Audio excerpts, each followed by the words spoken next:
every day here on the Thom Hartmann Program, Louise and I and our team, Sean, Nate, Shira, Dave, Chase, Sue, Nigel, Ron, we all work to put together the very, very best show we possibly can. And there's an enormous amount of work that goes into the show.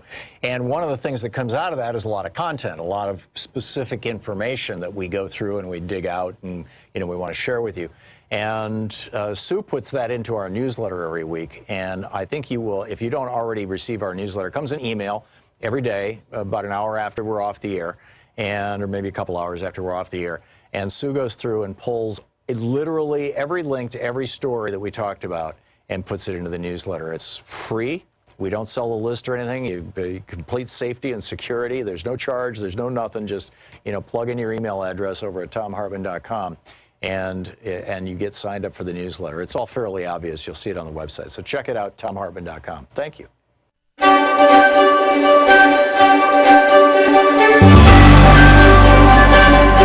Our book today is Why Women Have Better Sex Under Socialism and Other Arguments for Economic Independence by Kristen Godsey. And this is from the introduction titled, You Might Be Suffering from Capitalism. The argument of this book can be summed up succinctly. Unregulated capitalism is bad for women. And if we adopt some ideas from socialism, women will have better lives. If done properly, socialism leads to economic independence, better labor conditions, better work-family balance, and yes, even better sex. Finding a way into a better future requires learning from the mistakes of the past, including a thoughtful assessment of technology makes them primarily responsible for childbearing. Today, this means humans who get pink hats in the hospital and the letter F next to the name on the birth certificate, as if we've already failed by not coming into the world as a boy. Competitive labor markets also devalue those expected to be the primary caregivers of children. Although societal attitudes have evolved in this regard, our idealization of motherhood means that most of us still believe that baby needs mama, a whole lot more than papa, at least until the child is old enough to play sports. Others will argue that unregulated capitalism is not bad for all women. Yes, for those women lucky enough to sit at the top of the income distribution, the system works pretty well. Although women at the executive level still face gender pay gaps and remain underrepresented in leadership positions, on the whole, things aren't too shabby for the Sheryl Sandbergs of the world. Of course, sexual harassment still hinders progress, even for those at the top, and too many women believe that if you want to run with the big dogs, you may have to suck it up and ignore the groping and unwanted advances. And race plays an important role as well. White women do a lot better in aggregate than do women of color. But when we look at society as a whole, on average, women are comparatively worse off in countries where markets are less encumbered by regulation, taxation, and public enterprises than they are in nations where state revenues support greater levels of redistribution and larger social safety nets. Choose your data source, and you find the same story. Unemployment and poverty plague women with children. Employers discriminate against women without children because they might have them in the future. In the United States in 2013, women over the age of 65 suffered from poverty at much greater rates than men and dominated those in the category of extreme poverty. Globally, women face higher rates of economic deprivation. Women are often the last to be hired and the first to be fired in cyclical downturns. And when they do find employment, bosses pay them less than men. When states need to slash government spending on education, health care, or old age pensions, mothers, daughters, sisters, and wives must pick up the slack, diverting their energy to care for the young, the sick, and the elderly. Capitalism thrives on women's unpaid labor in the home because women's care work supports lower taxes. Lower taxes mean higher profits for those already at the top of the income ladder, mostly men. But capitalism was not always so savage. Throughout much of the 20th century, state socialism presented an existential challenge to the worst excesses of the free market. The threat posed by Marxist ideologies forced Western governments to expand social safety nets to protect workers from the unpredictable but inevitable booms and busts of the capitalist economy. After the Berlin Wall fell, many celebrated the triumph of the West, consigning socialist ideas to the dustbin of history. But for all its faults, state socialism provided an important foil for capitalism. It was in response to a global discourse of social and economic rights, a discourse that appealed not only to the progressive populations of Africa, Asia, and Latin America, but also to many men and women in Europe and Western Europe and North America, that politicians agreed to improve working conditions for wage laborers, as well as to create social programs for children, the poor, the elderly, the sick, and the disabled, mitigating exploitation and the growth of income inequality. Although there were important antecedents in the 1980s, once state socialism collapsed, capitalism shook off the constraints of market regulation and income redistribution. Without the looming threat of a rival superpower, the last 30 years of global neoliberalism have witnessed a rapid shriveling of social programs that protect citizens from cyclical instability and financial crises, and reduce the vast inequality of economic outcomes between those at the top and those at the bottom of the income distribution. For much of the 20th century, Western capitalist countries also endeavored to outdo the East European countries in terms of women's rights, fueling progressive social change. For example, the state socialists in the USSR and Eastern Europe were so successful at giving women economic opportunities outside the home that initially, for the 2 decades after the end of World War II, women's wage work was conflated with the evils of communism. The American way of life meant male breadwinners and female homemakers. But slowly, socialist championing of women's emancipation began to chip away at the Leave It to Beaver ideal. The Soviet launch of Sputnik in 1957 spurred American leaders to rethink the costs of maintaining traditional gender roles.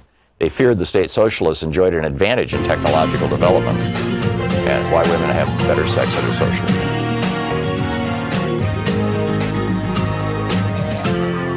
This is the Thom Hartmann Program.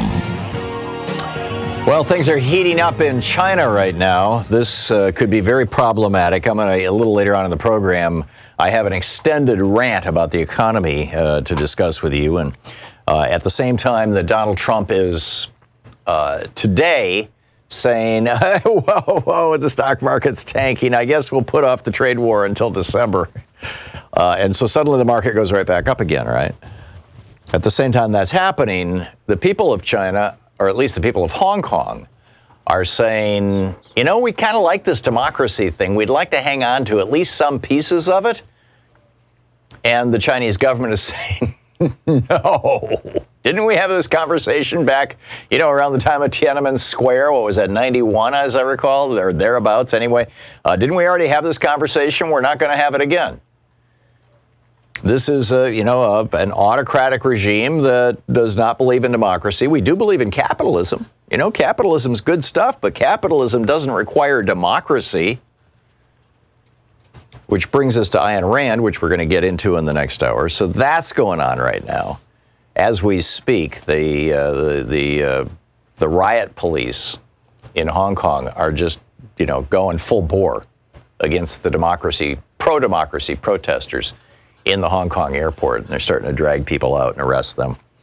And, this is going to continue. And I have a horrible feeling it's going to get worse. I tweeted out last night, I think it was, some video in Shenzhen. Shenzhen is a town about, 40 miles maybe from Hong Kong. I've been there. Louise and I were there back in the, must have been the early 2000s. And, it was in the early 90s, as I recall.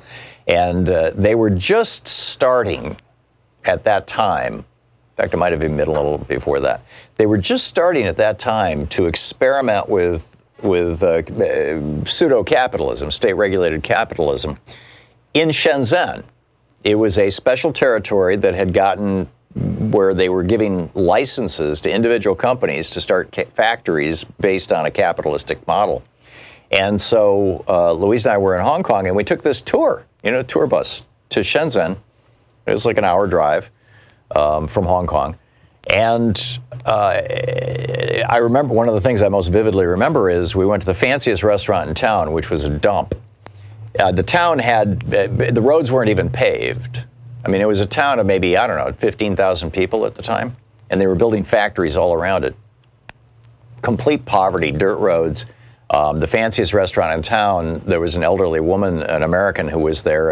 And Louise had to help her use the bathroom because there were no toilets. There was just holes in the concrete floor to do your business into. And this woman needed Louise to hold her so that she could squat.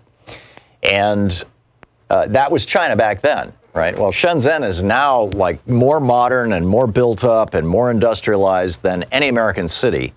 It's one of the places where a lot of Apple products are made, among other things. And in Shenzhen, and Shenzhen has both a high-speed rail and a major highway that connects it to Hong Kong, via a bridge and a tunnel. And the video that I retweeted last night was what looked like riot police or maybe army massing huge numbers in Shenzhen, presumably preparing to come into Hong Kong today. Well, what I tweeted out last night was keep an eye on this. This is going to get ugly, or words to that effect, and sure enough it is. In the meantime, the question is still being asked. Last night or yesterday afternoon, the FBI raided Jeffrey Epstein's island. Why didn't they do this before? Number one. And number two, and now that Bill Barr he's the head of the Department of Justice. The Department of Justice runs the FBI. Now that the FBI is searching Epstein's island, is Barr gathering together all of the evidence? And why would he do that? I asked the question, why did J. Edgar Hoover do that? Why did J. Edgar Hoover gather together all the evidence he could find about every politician in America, anything negative, and he never released it and he never prosecuted on it? Why did he do that? I think we all know the answer. He blackmailed people. Now, I'm not suggesting that Bill Barr is planning on blackmail, but just having, for certain people, just knowing, like maybe even Donald Trump, just knowing that Bill Barr has the pictures of you doing things that are illegal, to say the very least, might be something that would significantly enhance, shall we say, Bill Barr's political profile. So what do you think Bill Barr is going to do with these photos of the wealthy and powerful people that were seized in Jeffrey Epstein's apartment? It was a one-day story. I retweeted that from the New York Times yesterday. And why is it that they're only going after the ones, in his Lolita Island now? And third, and as I said, we've got a whole bunch of other stuff that we're going to get into as we go through the show today. We've got 3 hours to play here. Donald Trump is gutting the web of life in the name of profits. And I would remind you that we are part, humans, we are animals on this planet. We are part of the web of life. The Endangered Species Act was signed by Richard Nixon in 1973. It's been one of the most successful defenses of the great web of life in the history of American legislation. It has prevented extinction. This is from the Center for Biological Diversity. It has prevented extinction for 99% of species under its protection. It has accomplished a 90% recovery rate for more than 100 species throughout the United States. As the Center for Biological Diversity notes, the act has allowed the designation of millions of acres of critical habitat, crucial to species survival and recovery. And that's exactly, in my opinion, that's exactly why Donald Trump and why his billionaire developer drilling and mining buddies want to gut the Endangered Species Act. Louise and I, we were on this cruise to Alaska a couple weeks ago, and which is going to be hard to beat. Next year we're going to Bermuda if you'd like to hang out. The information's up at the top of our website. But in any case, we went to Alaska a couple of weeks ago, and we saw well over 100 bald eagles. I mean, they're all over the place. I think it was Ketchikan. They said we call them Ketchikan pigeons. But the bald eagles were actually on the brink of extinction in 1973. And the reason why was DDT. DDT, in addition to killing insects, when birds are exposed to it, it causes them not to form a strong eggshell. And so the birds would lay eggs, and the eggs would just break open. And the chicks, of course, would die. I mean, they weren't even chicks at that point. It would just become scrambled eggs in the nest. And, so the bottom line is that, by banning DDT through the Endangered Species Act, the bald eagles came back, the symbol of America, right? And Donald Trump wants to gut this so that he's got a coal lobbyist in charge of the EPA. So, yeah, let's do away with environmental regulations. He's got an oil lobbyist in charge of the Interior Department, which is in charge of all of our federal lands. And they are already selling off federal lands, on pennies on the dollar, just like during the Reagan administration, James Watt did. It's amazing. It's just amazing. And these guys are just like endangered species. I mean, biodiversity is the foundation on which all life depends. It provides our water, it provides our food, it provides our shelters, our health. It's the air we breathe, the nutrients we take in, the soil that our food is grown in.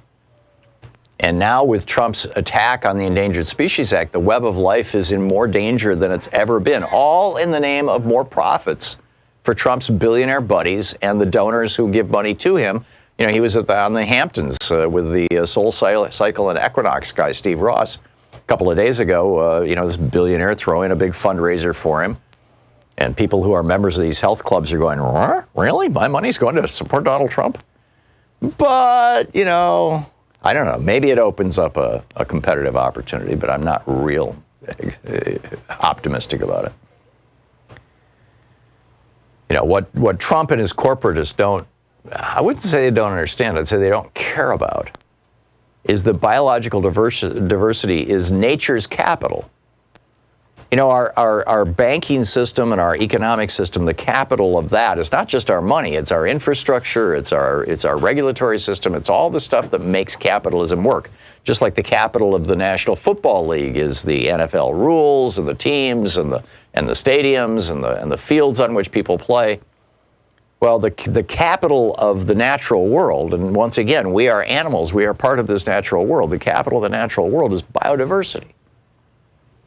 And Trump is trying to destroy that. And that is not a good thing. That is not a good thing at all.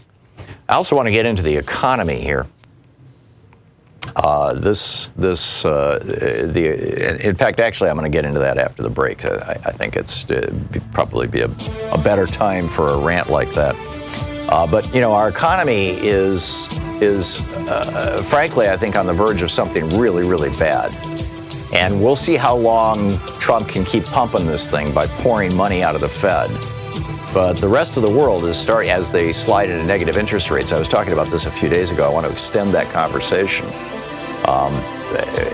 They're running out of tools to deal with a problem that is almost certainly coming. This is the Thom Hartmann Program. It's 17 minutes past the hour. We'll be back.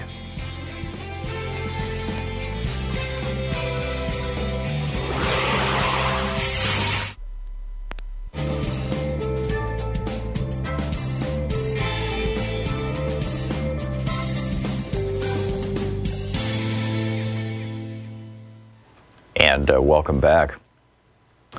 Nick in Detroit. Hey, Nick, what's on your mind today? Hi, Tom. I'm doing good. Good. Thanks for watching us on YouTube. What's up? I'm personally right-leaning myself. I have a question for maybe for the progressive side here. If we have such a problem with ethnic conflict in this country, then isn't having a more relaxed immigration system a bad idea?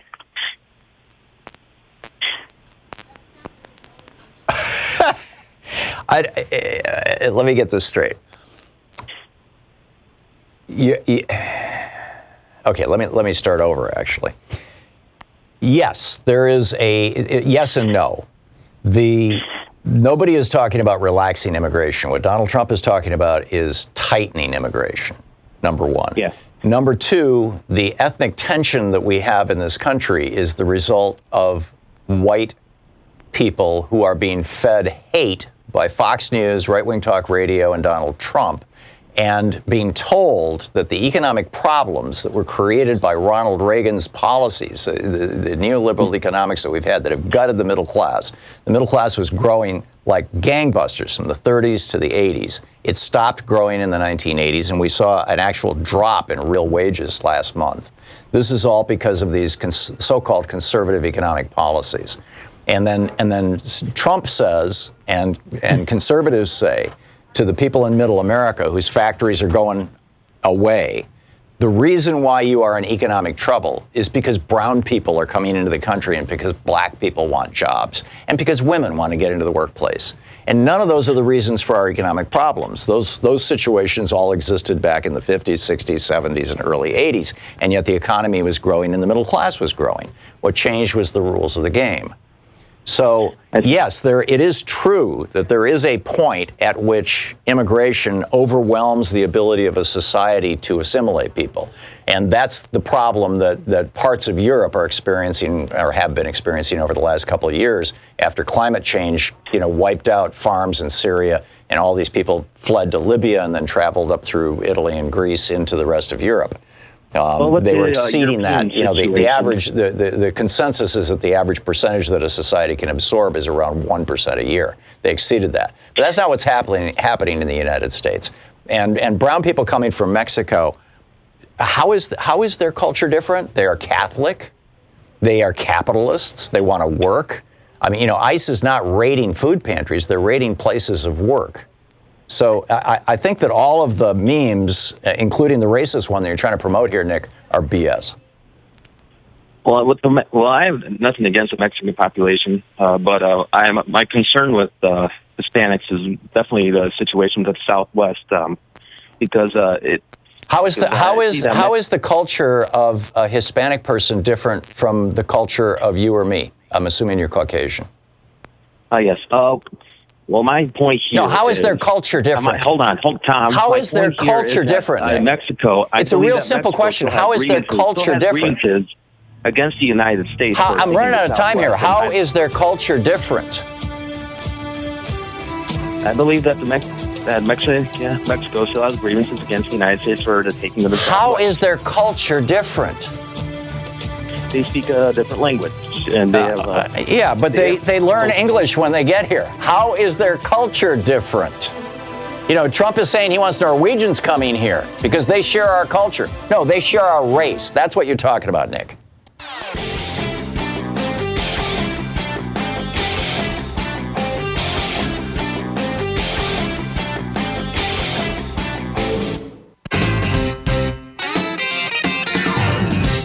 Hey, happy Monday. Tuesday, excuse me. This hour of the Thom Hartmann Program brought to you by Phone.com. Phone.com delivers phone service for business. Learn more about Phone.com at Phone.com code TOM. So I wanted to get into the economy here. My last caller's, that was so weird. This guy calls up and he says, given the racial tensions, ethnic tensions in America, shouldn't we limit immigration? And I'm like, the racial tensions, ethnic tensions in America are being fanned and fomented by people on the right who are suggesting that the reason white middle America is declining is because black people want jobs, women want jobs, and brown people coming from south of the border want jobs. Well, that's not why the economy is declining. The economy is declining because we are 30 some odd years, almost 40 years into the Reaganomics experiment, into a neoliberal experiment, and which I'm going to get into in just a second. And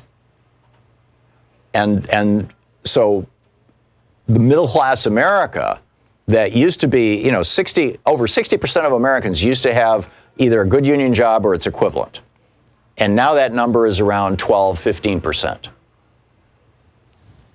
And so the so-called white nationalists, people who think that the United States is a white nation, or the white supremacists, the people who think that white people should maintain their position, their supreme position of power over people of all other races, are promoting this idea that that all our economic problems, and thus all our problems, are being caused, in the whole replacement theory and all this other stuff, are being caused by people of color. And so he calls up and he says, well, what about their culture? They're changing our culture. And I'm like, what's different about the culture of Mexico from the culture of the United States?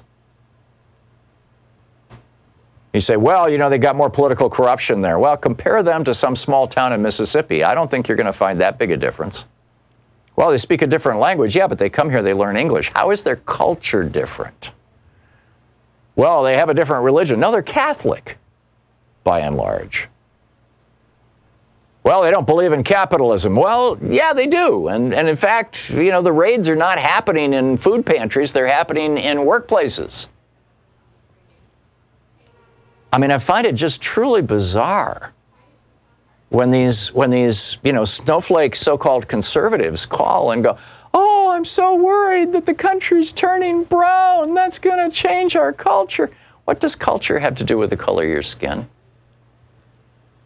Culture is how you organize society. Culture is how we interact with each other. Culture is how we work together. Culture is a shared group of beliefs about how things are and how things should be. Culture is the American dream. Culture is inclusiveness. You know, the culture of America until very recently, until broadly the culture of America, until the rise of Fox News, and Louise and I last night watched the third episode of the loudest voice in the room, the Showtime series on Roger Ailes. It's shocking how Fox has, from the beginning, been nakedly promoting racism in the United States. And Donald Trump rode that to the White House. And so now you've got, this president promoting this idea that culture has to do with the color of your skin. And Stephen Miller's been pumping this idea since he was a teenager. But culture has nothing to do with the color of your skin. Now, to the extent you could make the argument that people who are oppressed by the uber culture, by the overculture, people on Native American reservations, people who are essentially locked into poor urban areas because of the color of their skin by the dominant white capitalist culture, that they have developed, in the case of indigenous people, in the case of Native Americans, or held on to a separate culture, or in the case of people who are just, the oppressed, they come up with their own culture to respond to that oppression. And yeah, there's an element of truth to that, but that's not like this is a completely different culture. This is a reaction to sicknesses within our culture, and we need to heal those sicknesses. But to say, oh, gee, this is all about culture. No, it's all about race. This is what Trump is talking about. This is what Trump is preaching. It's racial hatred. So anyhow, I'll get to my economic rant. Perhaps after the break, maybe we'll postpone it for a little bit. And we'll be back. It's 27 minutes past the hour, coming up on 28 minutes past the hour. Hong Kong airport still in turmoil. It hasn't gotten bloody yet. That's the good news. But what we know is that the Chinese are more than willing to use blood. You're listening to the Thom Hartmann Program. Call 202-808-9925. I should say to shed blood. I mean, look at what happened in Tiananmen Square back in the day. We'll be back 28 minutes past the hour.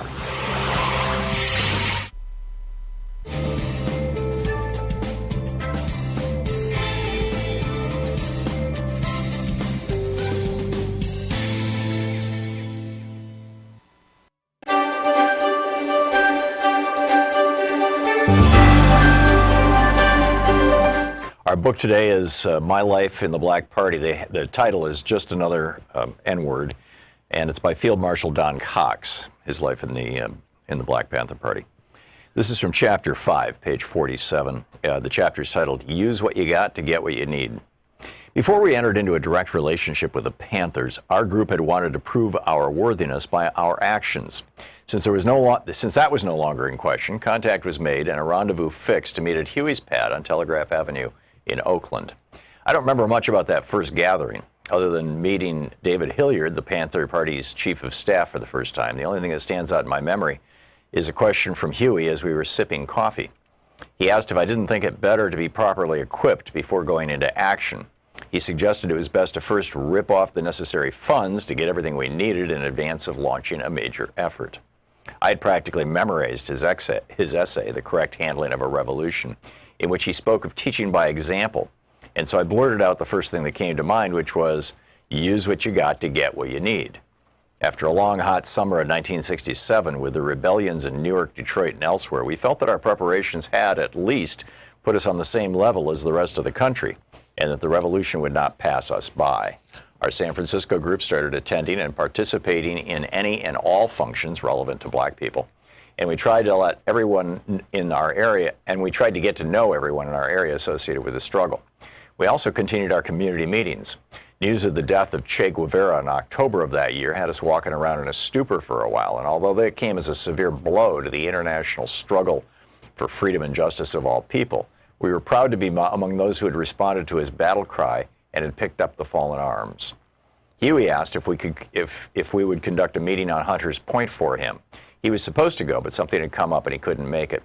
We were honored that he thought enough of us to ask, and we were more than enthusiastic to do whatever he wanted.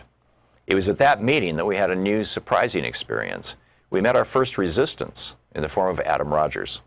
He was supposed to have been the biggest, baddest N-word on Hunters Point, but when we encountered him, he came across like an Uncle Tom.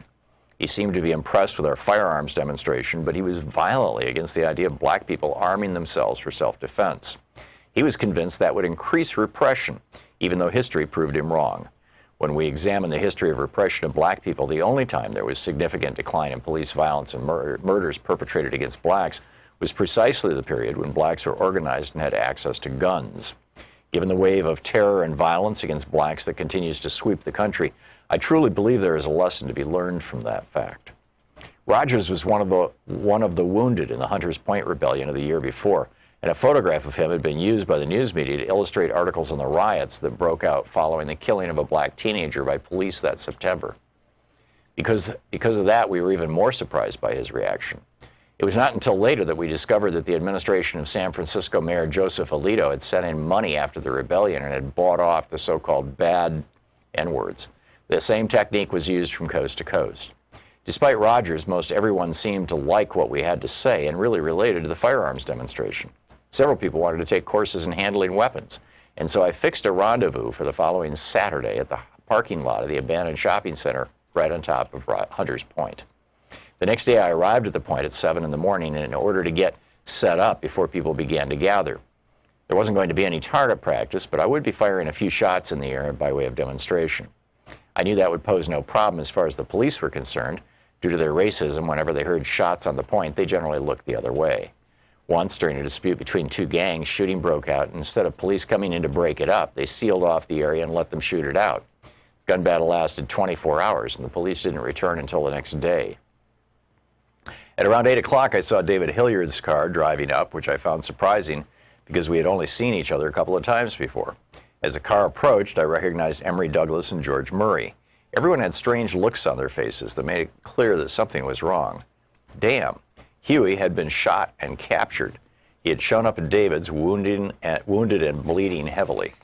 There was real concern for his life, so David drove him to the hospital and left him on the steps, then drove straight to San Francisco to find me. He said Huey had asked him to ask me to help out in the aftermath, specifically dealing with the passenger who had been in Huey's car at the time of the shootout with Officer John Frey of the Oakland Police, who'd been killed. There was also the problem of the guns Huey had stockpiled. I'll never understand why David didn't just bring the guns with him, but he hadn't, and I was obliged to go back into the area, get everything, and get back out safely. That might sound easy, but the shootout had occurred less than 3 hours before, and there was one policeman dead and one seriously wounded, so it was hot over in Oakland, to say the least.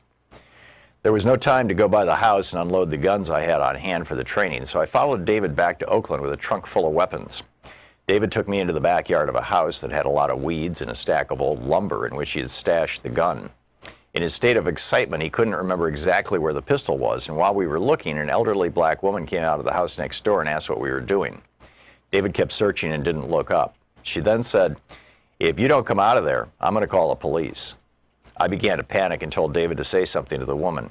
When he rose up, she recognized him and calmed down. This was David's house, and she was his neighbor. On the one hand, I was relieved, but on the other, if the police were looking for the passenger who'd been with Huey, it was certain they wouldn't miss David's house, as both were known Panthers. Finally, he found the gun, and it continues from there. Want to connect with the show online? You can find the Thom Hartmann Program on Facebook, Twitter, and Instagram.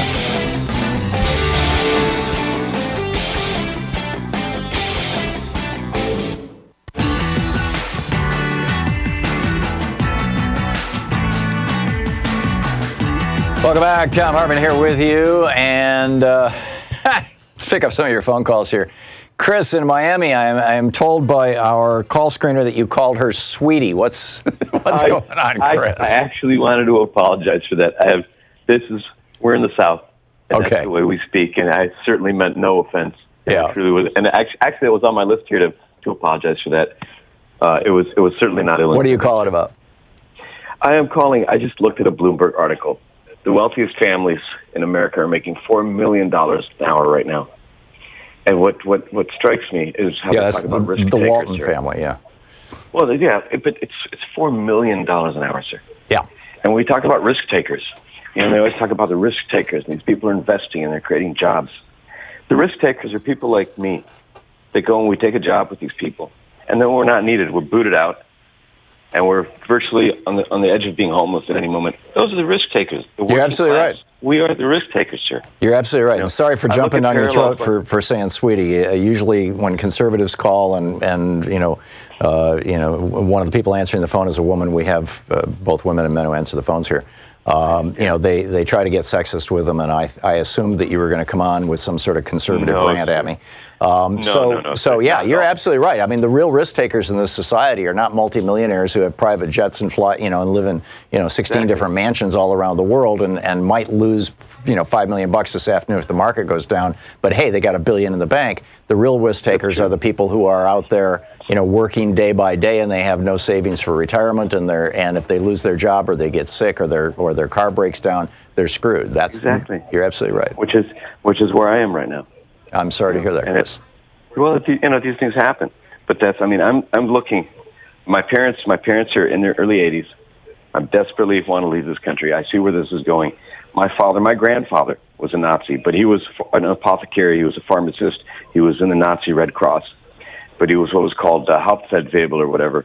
Mm-hmm. And absolutely until the day he died, he was a follower of Hitler. Yeah, well, in the last couple of years, the last 5 or 6 years, pretty much if you wanted to keep any kind of job, you had to join the party. I mean, yeah. So you have in your family seen this cycle. You're concerned that we're going down this road again. We are going down this road. Yeah, we're absolutely going down this road. It started with the Patriot Act, which, from what I understand, was written well before 9/11. Yes, it was. And they were just waiting for the next Pearl Harbor to be. Well, they had tried it a couple times actually. The versions of the Patriot Act had been attempted to be introduced in the 90s, and it just went nowhere because everybody looked at it and said this is crazy. And by the way, let me just feed your concerns here. The headline I think from Raw Story says it as well as anything else. Leaked draft of Trump executive order to quote censor the internet end quote denounced as dangerous and unconstitutional. And Evan Greer, who's a regular guest on our program from Fight for the Future, the internet group, says in practice this executive order would mean whichever political party is in power could dictate which speech is allowed on the internet. Yeah, sounds kind of like China. Yeah. Or Nazi Germany. Yeah, there you go. That's where we're going, sir. There you go. Okay. I want to move my family to Uruguay. Yeah, good luck, Chris. Good luck. Thanks a lot for the call. I'm sorry I went off after you. Sir, thank you. You do a great job. I really appreciate what Thanks. you do. Good talking to you. Paul in Woodinville, Washington. Hey, Paul, what's up? Hey, Tom? Hey, Paul. Well, I was thinking about the economy, and I wanted to make the point, the state-by-state point, that the main problem for most of the people in the Trump-supporting states is if I could say it, the crummy way they run their asshole state. Yes. I mean, they have the legislature, the Republican states have tax cut themselves back into the Stone Age, so they have no infrastructure. Their schools are lousy, and with this false belief that they will encourage business to come there. And I'm going to make this point: businesses don't look for places with low taxes. Sorry, honey. Businesses look for places that have good roads, which you're not going to find in red states, that have good schools because they want to bring employees in who are looking for good schools in the neighborhoods, which you won't find in red states, who have good where you have good university options at reasonably low prices, which you won't find by and large in red states, that have good healthcare infrastructure, which you won't find in red states. In fact, red states are where the hemorrhaging, where hospitals shutting down left and right and being acquired by giant, hospital groups that then jack prices to the ceiling. That's happening mostly in red states.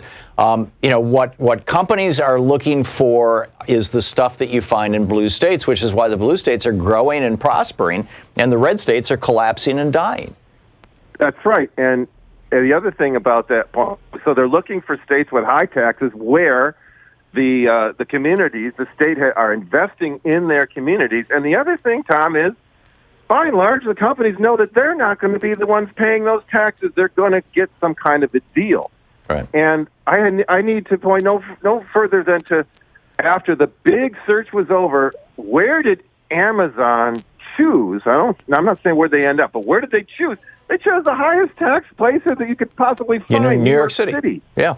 And so they went from Seattle, where the conservatives gripe about, Amazon's going to leave, and they are leaving. They're moving to Bellevue, where taxes are really high too, by the way. Right. And so this myth that's what's going to bring in business has never panned out, and these people still can't understand. They think Donald Trump is going to save them, and they don't. That businesses don't want to come there. There's nothing for them there. And you talk about the healthcare, where hospitals are closing, and they have to provide healthcare for their employees. They don't want to go to a place where healthcare is very high. They want to go to a place where they're going to get where it's supported, and so that their health plans that they have for their employees are not going to be skyrocketing high.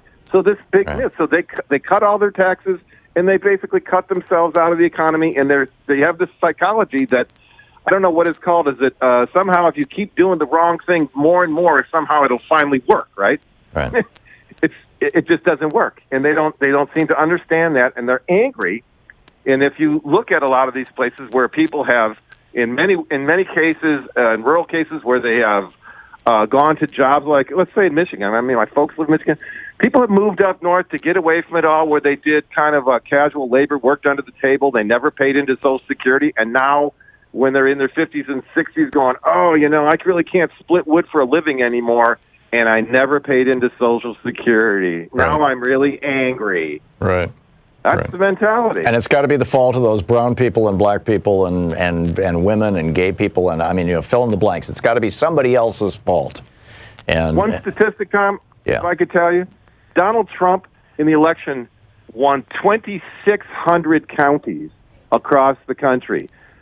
With 62 million votes, I calculated an average of fewer than 24,000 people per county voted for Donald Trump. And those counties accounted for 36% of the economic production in the country. Hillary Clinton won 500 counties, less than 20% of the 2,600. She won 500 counties across the nation with an average number of 132,000 voters, which is more than 6 times what Donald Trump had per county. And the economic production in those 500 counties was 64% of the nation's economic production. So that tells the story right there. Right, and without the Electoral College, both Al Gore would have been president and Hillary Clinton would have been president. And, which is why the Republicans are fighting so hard to keep the Electoral College. Paul, thank you. Great to hear from you. I appreciate it. Randy, in Jenison, Michigan? Or is it Genesee? I've been to Genesee. Jenison. Yeah, okay. What's up, Randy? Jenison, Michigan. Yeah, you're talking about the way the Republicans have run cities into the ground. What about Detroit? Been Democratic for decades, and they have 1/3 of their high schoolers never finish high school. Yep. The roads are crap. The city's crap. Yep. They've been bankrupt. Yep. It's been run by Democrats for decades. Detroit was destroyed by Ronald Reagan's policies. Ronald Reagan negotiated NAFTA. All right, hang on just a second, Randy. You live in Grand Rapids. You know what's going on in Michigan. What caused the auto factories to shut down in Detroit? The unions in Flint said, screw you, we're going to... No, what caused the auto factories in Detroit to shut down was that the companies moved their manufacturing to Mexico. Sure, because you know that. Pay somebody to do a fifth. They did that. They moved their factories to Mexico because Ronald Reagan and George Herbert Walker Bush negotiated NAFTA, which made it possible. And that's what destroyed Detroit. So Republicans destroyed Detroit, and then Democrats tried to put it back together again. And in fact, if you go to Detroit right now, Randy, you will discover that Detroit is experiencing a substantial revival. So, you can try your pathetic little snowflake talking point of, when Democrats take over, or, and I realize more often than not, it's really subtext for when black people take over cities. But, if you want to go to original causes, this all goes back to Reaganomics. It goes back to Reaganomics over and over and over again. That Reaganomics and neoliberalism, essentially, this idea of so-called free trade and the idea that we don't need labor unions anymore. You know, people should have freedom, right? They should have the right to work for less. This is what's destroying our cities. And frankly, always You're has been. listening to Thom Hartmann. Visit ThomHartmann.com for audio and video archives. Revivals are happening right now in the United States. It is not in our rural areas. We'll be back.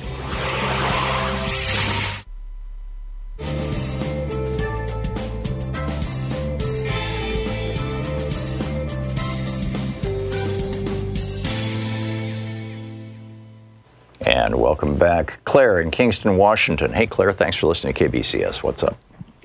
Hi, I'm very concerned about what is going on with Trump's decision for immigration and people with disabilities. Mm-hmm. People with disabilities are more likely to use public services because unemployment amongst the disabled community is so high, and yet people are escaping other countries due to persecution due to disabilities. And in some cases, for them to be denied citizenship is very, very concerning to me. Yeah, I agree. And what Trump's immigration policies boil down to is, keep America majority white, and although right now the majority of children being born are not white, but keep America majority white, or at least keep the white people in charge. I mean, what you're looking at right now is Donald Trump trying to create, apartheid South Africa right here. And, it's not going to work. It's not going to work. He's fighting every demographic trend there is. This is the last gasp of a desperate and racist Republican Party. And it's just simply not going to work. Thanks a lot for the call, Claire. Maverick in Edmonds, Washington. Hey, Maverick, what's on your mind? Hey, Tom. Good morning. I was going to tell you a little story about playing in a cloud of DDT in 1970 on the south side of Chicago, but it seems like your topic is more about culturalism. And I wanted to maybe switch and talk about that first uninformed Philistine that had a problem with the cultural differences, which just has made me I'm worked up about it. Well, I'm still trying to figure out what's different in culture-wise between Mexico and the United States. I mean, Mexico has food that is heavily based on beans and rice, but I eat Mexican food about once a week, and I think probably most Americans do. How is that not American, right? I mean, and how does food define culture anyway? And for that matter, what is American food? It's from all over the world, right? And to that, I would say, I mean, if there's a difference, so what? I mean, what would be more boring than a homogeneous global culture? Right, or even a homogeneous national culture. I can tell you, the year that I lived in Germany, I got really, really sick and tired of eating boiled potatoes and overcooked vegetables that were always served with meat, which I wouldn't eat. We spent an awful lot of time in pizza places and Greek restaurants. Well, sure. I mean, think about the variety. I grew up in Chicago, which is just an amazing mix of neighborhoods. You could take a bus from the south side to the north side and just watch the whole complexion of the riders change as you're passing, the delicious smelling foods from a Greek mom and pop restaurant and an Italian one, and all the way up. It would be a disaster if we lost that cultural diversity in a city, in a state, in a country, on the planet. Right. And just like with you wanted to talk about DDT originally, Maverick. Just like with ecology, diversity is strength. So too with culture, diversity is strength. America should ideally be, if we want to fulfill the real vision of this country, the true Enlightenment vision of this country, we should be a microcosm of the entire world, all living together using democracy, small d democracy, as the vehicle for governance. Maverick, thanks for the call.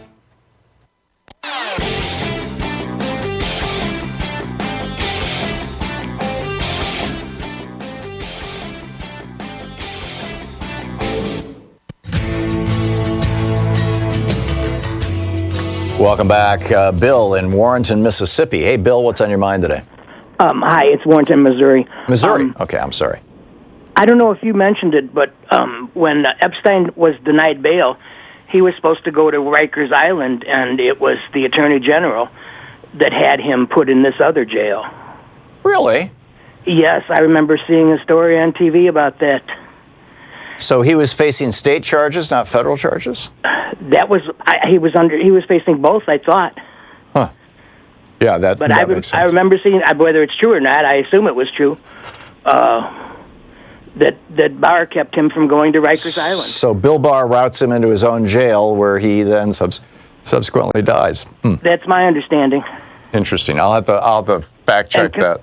Can I say one other thing? Sure, go for it. About Reagan. Yeah. I'm retired UAW, and our plant was ready to walk when he denied Patco their union. Right. And to me, it was the unions across the country that didn't back Patco that let all this happen.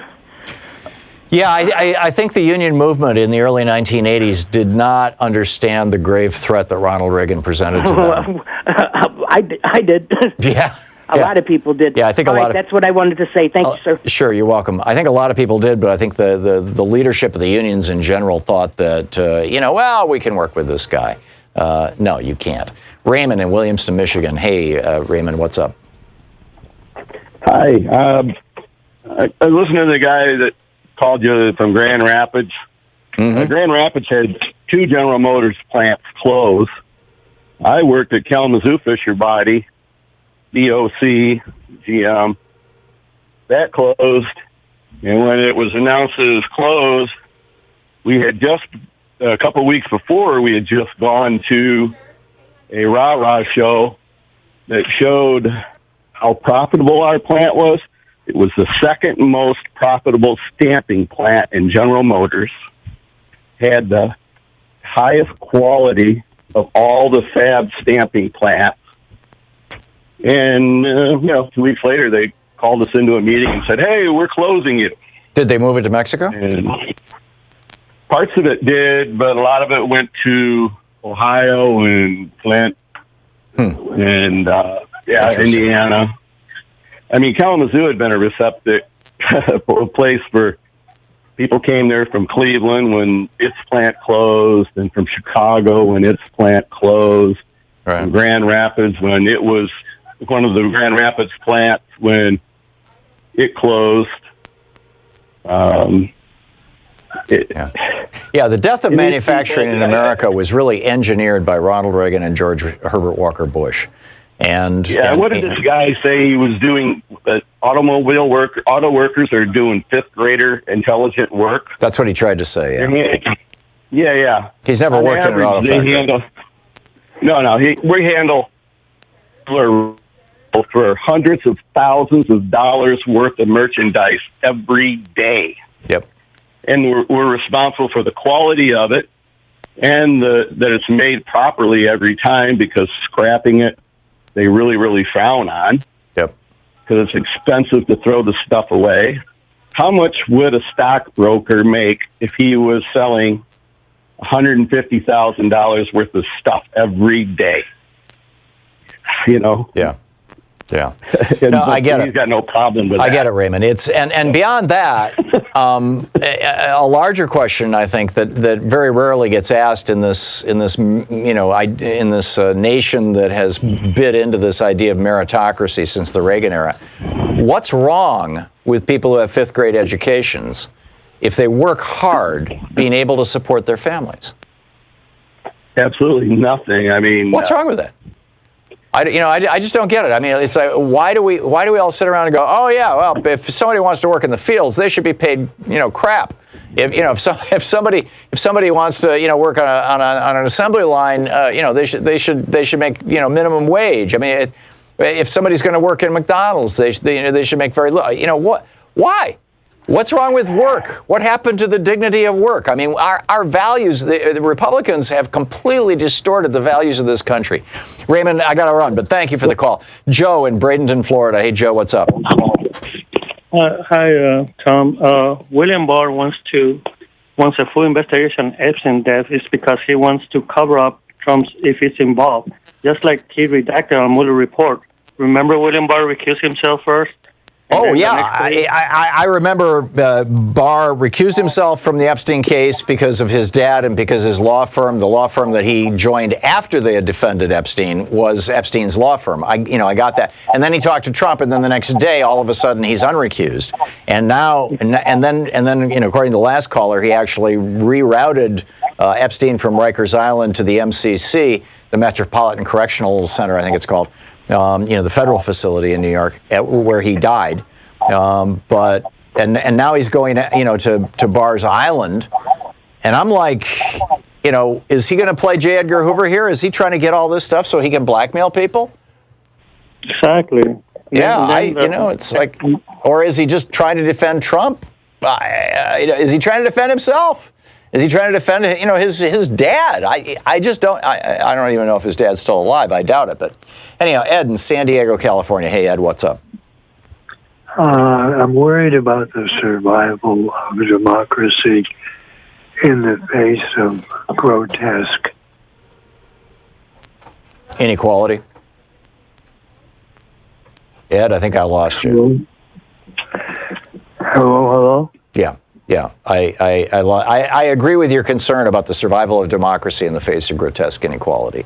I absolutely agree with it, and it is, in my opinion, one of the great issues of our day. And I'll just give you a tease on the economic rant that I was going to get into today, and I still may as we continue through these hours. The Fed releases and the Bureau of Labor Statistics. Actually, these are BLS statistics. This is actually from their report. Just came out. Real average hourly earnings for all employees decreased 0.1% from June to July. Real average weekly earnings decreased 0.3% over the month. Production and now that's all employees. That includes salaried people and everything else. Production and non-supervisory employees decreased 0.2% from June to July, and real average weekly earnings decreased 0.5% over the month. So, the economy is like just kind of teetering like here, and then Trump kind of pushes it over the edge by putting all these tariffs on Chinese stuff, and now he pulls back from that, and the market is kind of recovering, but the fundamentals here, the massive corporate debt, I mean, we're up to something like $15 trillion in corporate debt now, of subprime debt. Well, I'm doing the rant that I'll have to do later, but it's like we are really, really on the edge here. We'll get into this as we continue through the program. Stick around. We'll be back. It's the Thom Hartmann Program. It's coming up on 2 minutes before the top of the hour. You're listening to Thom Hartmann.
Every day here on the Thom Hartmann Program, Louise and I and our team, Sean, Nate, Shira, Dave, Chase, Sue, Nigel, Ron, we all work to put together the very, very best show we possibly can. And there's an enormous amount of work that goes into the show.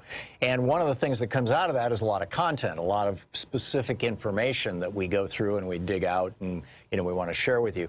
And Sue puts that into our newsletter every week. And I think you will, if you don't already receive our newsletter, it comes in email every day, about an hour after we're off the air, or maybe a couple hours after we're off the air. And Sue goes through and pulls literally every link to every story that we talked about and puts it into the newsletter. It's free. We don't sell the list or anything. You complete safety and security. There's no charge. There's no nothing. Just, plug in your email address over at thomhartmann.com and you get signed up for the newsletter. It's all fairly obvious. You'll see it on the website. So check it out, thomhartmann.com. Thank you.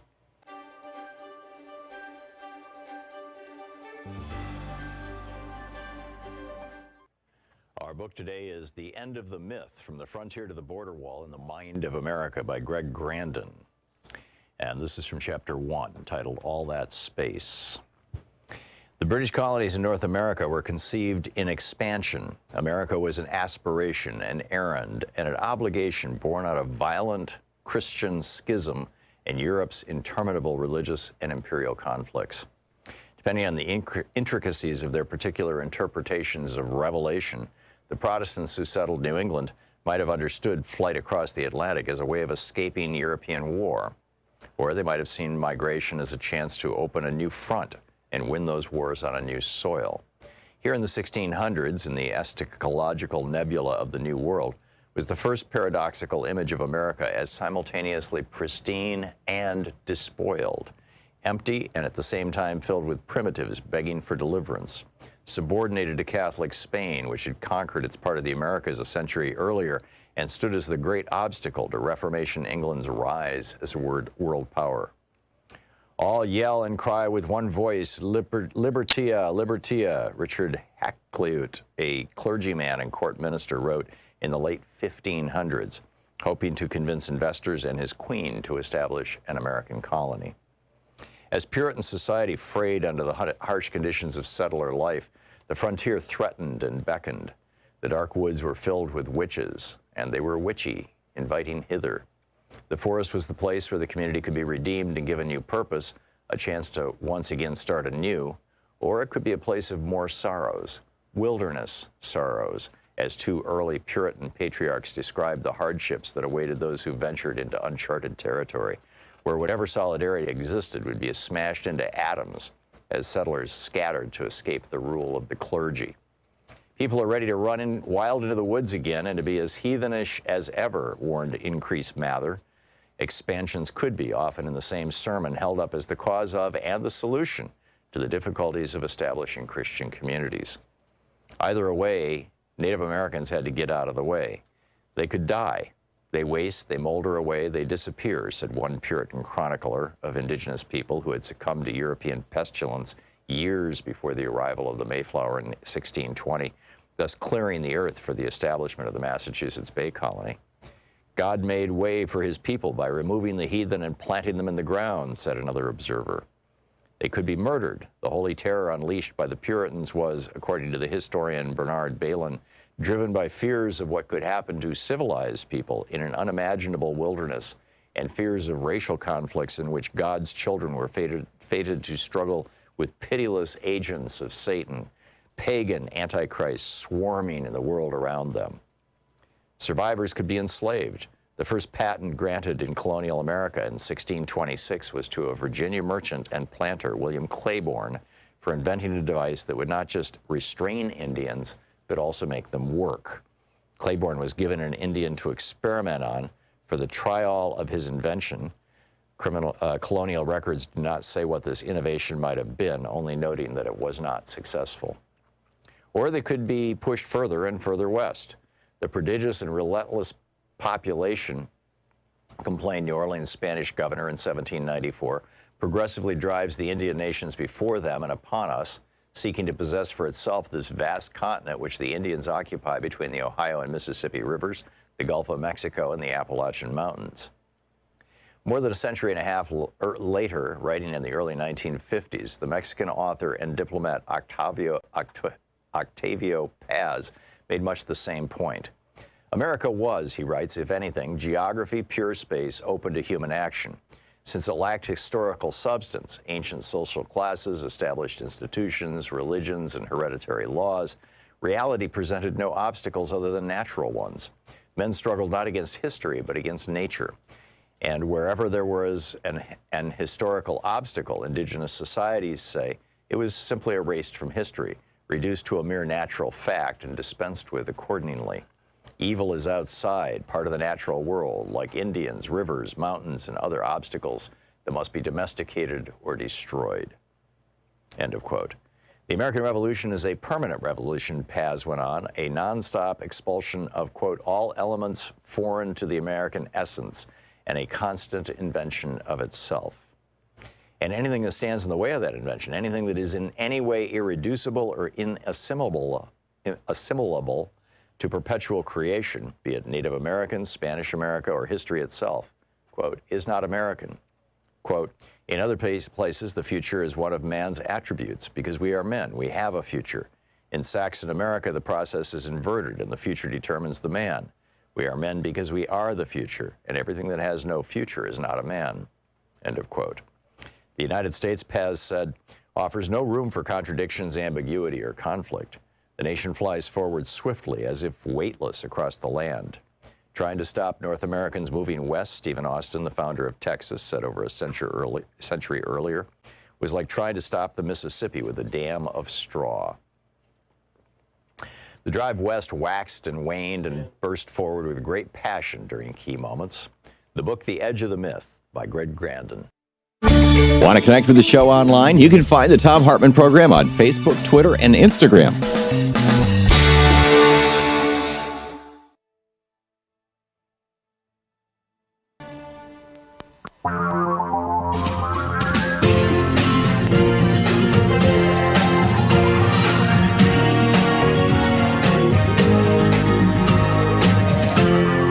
This is the Thom Hartmann Program. And welcome back to the second hour of our program. In the last hour, we've been talking about a whole variety of things, from the destruction of the Endangered Species Act by the Trump administration and what that means to us and what that means to the world, to life on Earth, to Trump's executive order to censor the internet and basically allow whoever's in power in Washington, D.C. to decide what is and what is not acceptable speech on various websites and shut down entire websites if people are talking in ways that they don't like. To the economy, to what is culture, right? You got Stephen Miller saying, well, we're concerned, we're cutting immigration, we're concerned about culture. No, this is a code for race, and we'll continue that conversation as well. I did want to tell you about one thing that's super cool that I'm going to be doing here in a week or so. It's Saturday, August 24th and Sunday, August 25th at the Alberta Rose Theater here in Portland, Oregon. I am going to be the old-timey radio announcer for This Land Sings by Grammy Award-winning composer Michael Dougherty on the line with us right now is Justin Rawls, the artistic co-director with Nicholas Meyer of the Opera Theater of Oregon. OperaTheaterOregon.com is the website for more information on this. Justin, welcome to the program. Justin? Okay. Hi, Tom. Can you hear me? I hear you, yes. Hi, it's great to be here. And you are on the air. So tell me about this thing we're doing on August 24th and 25th. Well, the name of the production is This Land Sings, Songs of Wandering Love and Protest, inspired by the life and times of Woody Guthrie. And what do you know it? His times are back with us again. How so? Well, I think that the Depression era, you've been talking about the economy, and I happen to agree with you. I think we're in for a time of crisis, and this was a time during his life where music and activism really created the social cohesion and bonding that we need as a community. Yeah, I think this is going to be fascinating. So what's going to be happening at this performance? Well, this it's a suite of pieces for singers and a 7-piece orchestra with new arrangements of folk songs which inspired Guthrie, with commentary by a New Deal-inspired radio announcer, and I can't think of anyone better than you. I'm so happy you're doing this. I'm looking forward to it. It's going to be fun. So anyhow, if people want to know more about it, AlbertaRoseTheater.com is the website. I have that right? Yeah, that's right. And if I may, just to give people kind of a little preview, some of the pieces some of the songs that are going to be getting this new treatment are the labor song "Bread and Roses," sung by a lovely local soprano, Hannah Penn. Arrangements of "Wayfaring Stranger," the gospel folk song "Gonna Walk That Lonesome Valley." There's a really interesting piece called "Hot Air," which lampoons your nemesis Tom, the right-wing radio host. And, Guthrie, he said that the job of the artist is to root out fascism in all its forms and kill it. And I think that music, metaphorically, may act to kill the fascist in us and re-inspire our compassion and humanity. And there's a piece on the program called "This Trombone Kills Fascists," and it's not to be missed. Wow, yeah. Fascism, not fascists. That's right. Let us make that, distinguish that. And your website is operatheateroregon.com, too, and I'm guessing that's website. That's correct. Okay. Justin, great talking to you. Thanks so much, Tom. Looking forward to doing this. See you next week. Thank you so much. Okay. Back to our conversation. I wanted to get into the economy here in some more detail and do a deep dive into this. I'm also asking the question, what do you think Bill Barr is going to do with all those pictures and videos? I'm scratching my head. I mean, he comes out and goes, "Oh, we're outraged that there's gambling right here in Casablanca. We can't have that." Anyhow, the Labor Department just released these. This is from the Bureau of Labor Statistics. Real average hourly earnings for all employees decreased 0.1% from June to July. 0.3% decrease in the average work week. Bureau of Labor Statistics says production and non-supervisory employees decreased 0.2% from June to July. Real average weekly earnings, this is for people who are not basically management. Real average weekly earnings declined by 0.5% in a month. That would be 6% a year. That's what you call a recession, or at least a bad number. We now have this. There's a couple of fascinating pieces about this over in the Financial Times. Bonds worth $15 trillion. This is from a piece that Tommy Stubbington wrote yesterday for the Financial Times. Bonds worth $15 trillion, roughly a quarter of the debt issued by governments and companies around the world, are currently trading with negative yields. Now, just think about this for a minute. If you run a government or a bank or a company, and you are borrowing money from people.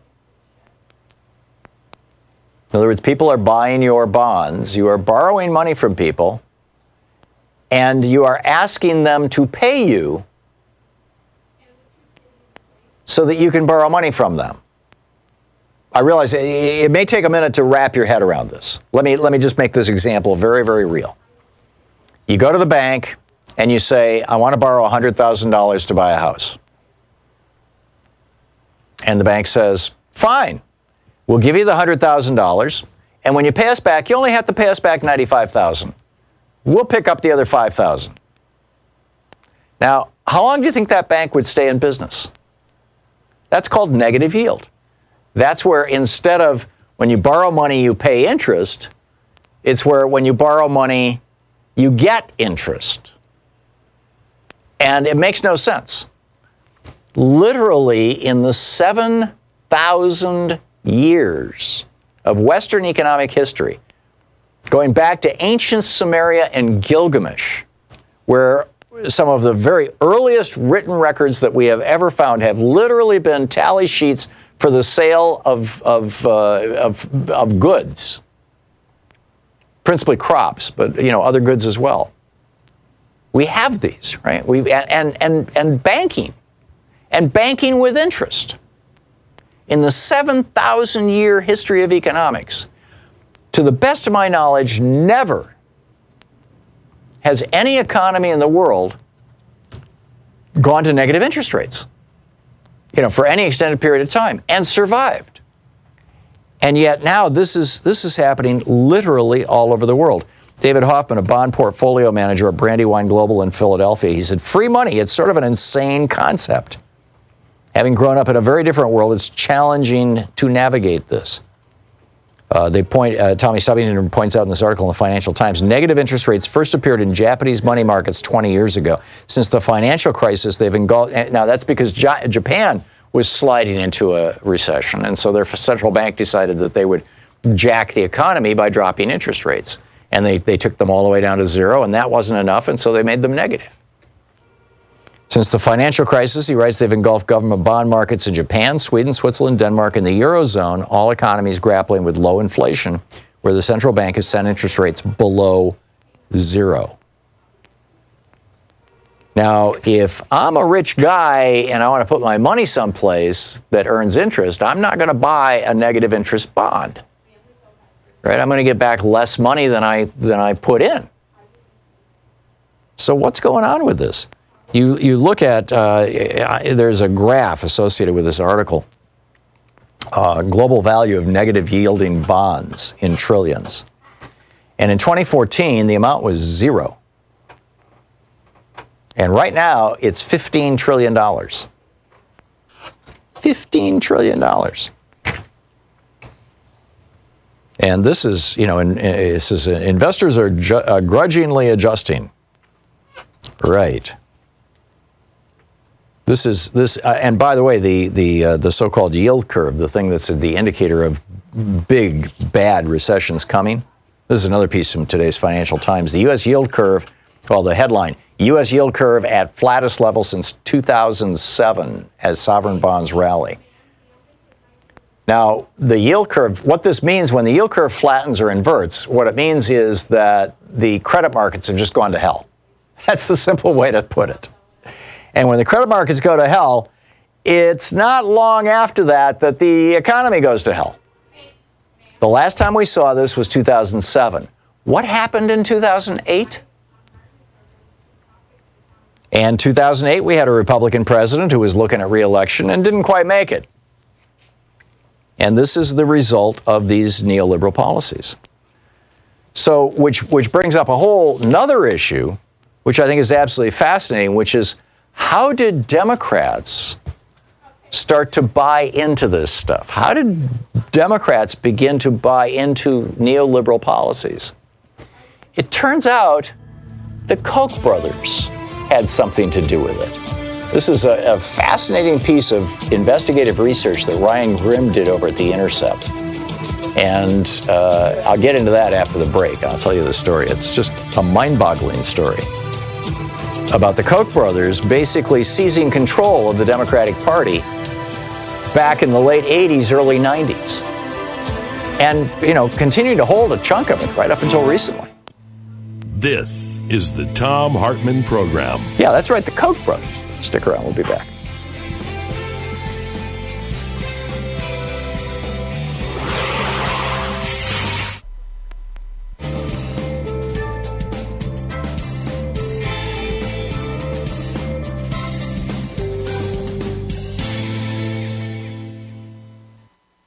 And welcome back.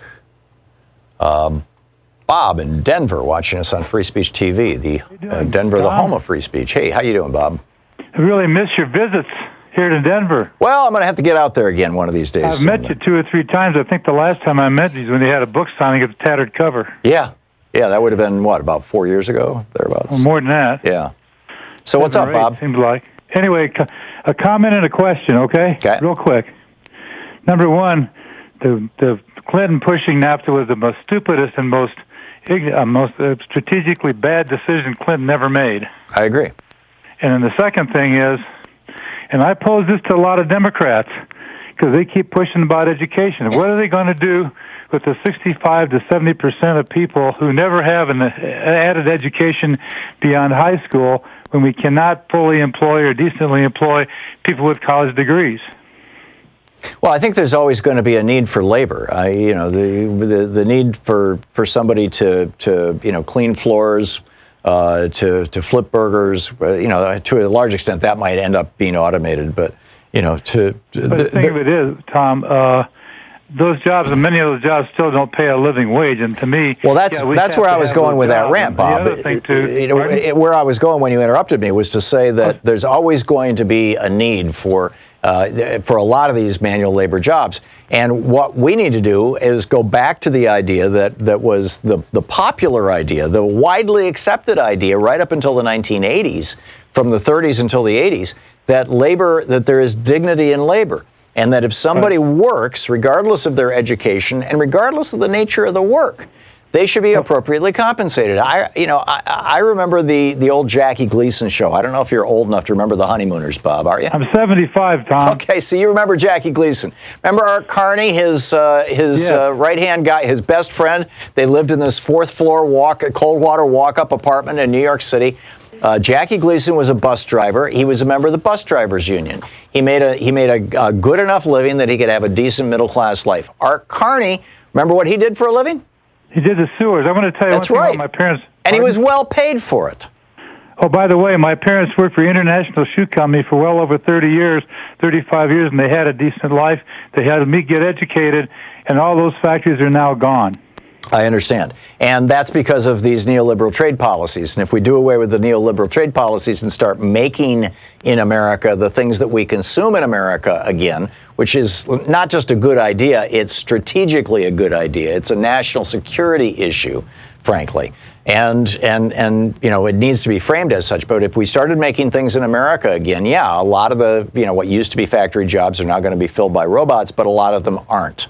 And there's always going to be a need for laborers. We just need to start recognizing that labor has its own intrinsic value. Whether somebody has a fifth grade education or a PhD, labor has value, and all people should be at the very least able to support a family with 40 hours a week of work.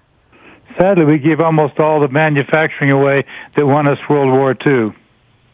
Yeah, well, that's why I said it's a national security issue. And when World War II happened, we went from making ladies' nylons to parachutes. We went from making cars to tanks and airplanes. And now, we would have a real problem making any of those things if we were in a World War II kind of situation. But I guess and thanks for the call, Bob. I guess in a nuclear world, we probably won't be, if we fight a serious international war, it probably won't be a long one. It'll probably be very short and very destructive. We'll be back.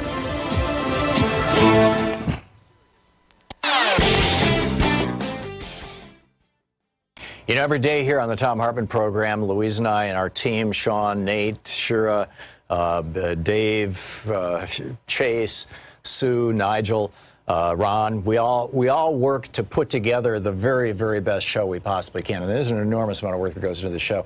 And one of the things that comes out of that is a lot of content, a lot of specific information that we go through and we dig out and we want to share with you. And Sue puts that into our newsletter every week. And I think you will, if you don't already receive our newsletter, it comes in email every day, about an hour after we're off the air, or maybe a couple hours after we're off the air. And Sue goes through and pulls literally every link to every story that we talked about and puts it into the newsletter. It's free. We don't sell a list or anything. You complete safety and security. There's no charge. There's no nothing. Just plug in your email address over at thomhartmann.com. And you get signed up for the newsletter. It's all fairly obvious. You'll see it on the website. So check it out, thomhartmann.com. Thank you. Want to connect with the show online? You can find the Thom Hartmann Program on Facebook, Twitter, and Instagram.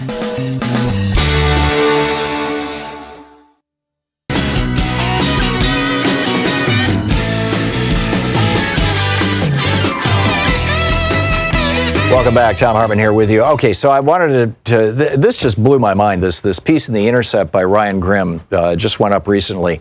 In the fall of 2007, the tide was beginning to turn against free trade, Ryan Grimm writes.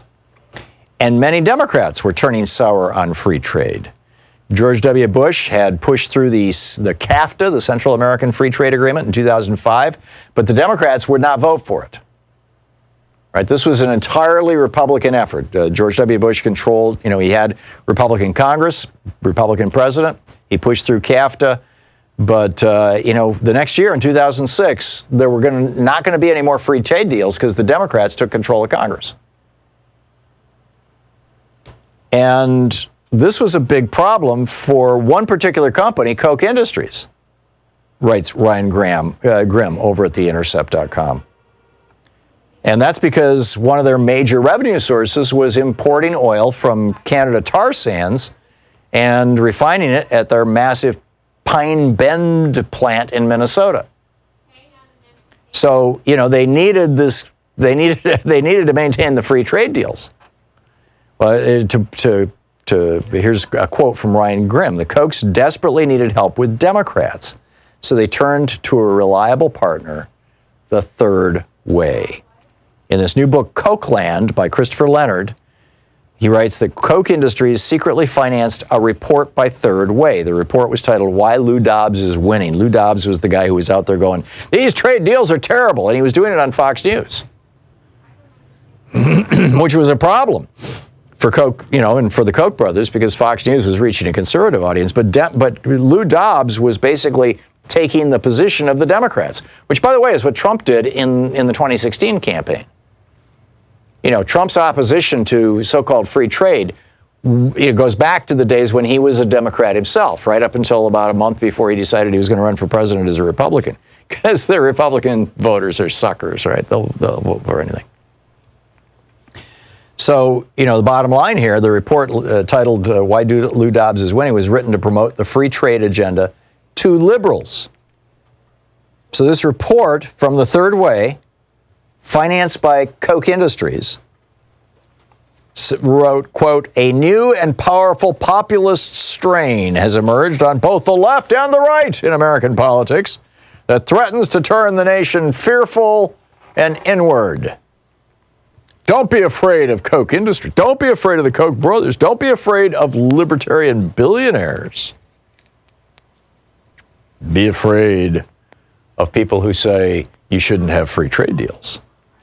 The Third Way's Board of Trustees, he adds, the Third Way's Board of Trustees is a who's who of Wall Street and corporate elites.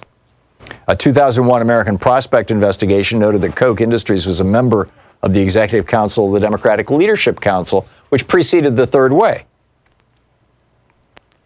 The Third Way, by the way, was rolled out in coordination with Joe Crowley, the guy that Alexandria Ocasio-Cortez beat, and Representative Melissa Bean of Chicago, who is now a lobbyist for a big bank, as I recall. Actually, I've got it here someplace. Yeah, Bean recently left J.P. Morgan Chase to become the CEO of Messero Wealth Advisors. So, with money from the Kochs encouraging the Third Way, and the Third Way encouraging the Obama administration embraced free trade, pushing TPP. Donald Trump came along and took the Democratic position, the Democratic Party's position, and said, no, we're not going to do free trade, and won. Well, lost by 3 million votes, but you know the story. Third Way is always warning about populism on the left, and this is a toxin within the Democratic Party, and now it turns out the Koch brothers have been feeding it. What a surprise. We'll be back. You're listening to the Thom Hartmann Program. Call 202-808-9925. And it's past the hour.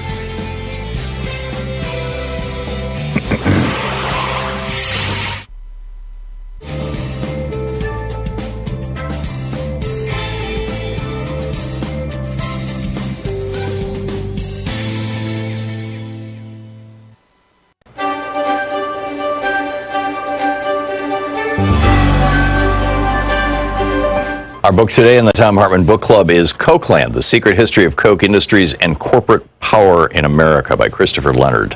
This is from the preface. On May 18th, 1981, 4 Wall Street bankers traveled to Wichita, Kansas. They went there to make an offer to Charles Koch, the CEO of an obscure mid-size energy company.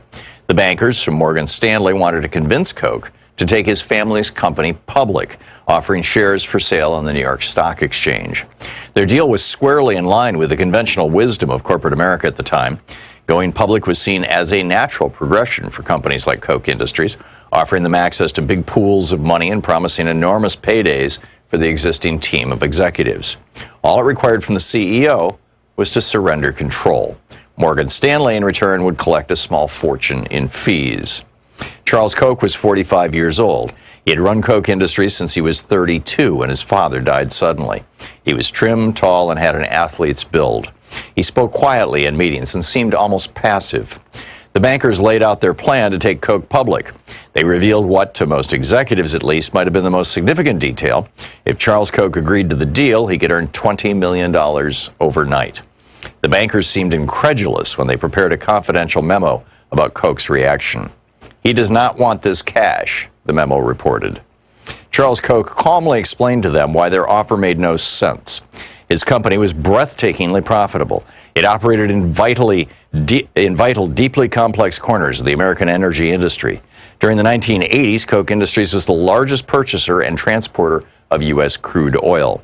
It owned an oil refinery. It employed teams of commodity traders who bought and sold a wildly diverse menu of raw materials and financial products, from gasoline to paper futures contracts.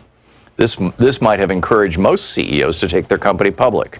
Koch Industries, however, did not want outsiders to know how much money its traders were earning. Taking the company public would expose too many of its secrets.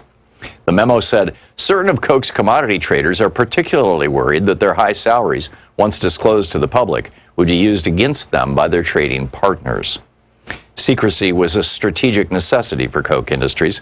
Charles Koch did not want to surrender it. He also didn't want to surrender control. He had a specific, clear vision of how to run his company, and he didn't need Wall Street investors to interfere. If the bankers expected Charles Koch to go along with the conventional wisdom of their time, then they, like so many outsiders, did not understand him. Beneath his low-key veneer, Charles Koch was, at his core, a fighter. He had unmovable ideas about how things should be, and he did not back down when challenged. When he was challenged by his own brothers for control of Koch Industries, he fought them in a bitter legal battle that lasted decades. When he was challenged by members of a powerful labor union during his first years as CEO, he fought them even as they committed an act of industrial sabotage that nearly destroyed Koch's oil refinery. When the FBI and the U.S. Department of Justice launched a criminal investigation into Koch Industries' oil gathering business, Charles Koch fought them with every legal and political tool at his disposal. When a liberal Congress and President Barack Obama sought to impose regulations on the fossil fuel industry to control greenhouse gas emissions, Charles Koch fought them in ways that changed U.S. politics. In each of these fights, Charles Koch prevailed. When Charles Koch dismissed the bankers in 1981, it was just a small skirmish in the larger war to control Koch Industries. After prevailing in that fight, he created a company that was true to his vision. He avoided the snares that entangled many publicly traded companies that report their financial results to investors every 3 months. Koch Industries didn't have to think quarter to quarter. The company thinks year to year. An internal think tank and deal-making committee called the Development Group will sometimes think through a business deal on a timeline measured in decades. This long-term view made Koch more nimble where other companies stumbled. In 2003, for example, Koch Industries bought a group of money-losing fertilizer plants when no publicly traded company was willing to take the risk. Today, those plants are as profitable as a broken ATM machine that spews out cash around the clock. Unlike publicly traded companies, Koch Industries does not pay out rich dividends to investors. Charles Koch insists on reinvesting at least 90% of the company's profits, fueling its constant expansion. This strategy laid the foundation for decades of continuous growth. Koch Industries expanded continuously by purchasing other companies and branching out into new industries. It specialized in the kind of businesses that are indispensable to modern civilization, but which most consumers never directly encounter. The company is embedded in the hidden infrastructure of everyday life.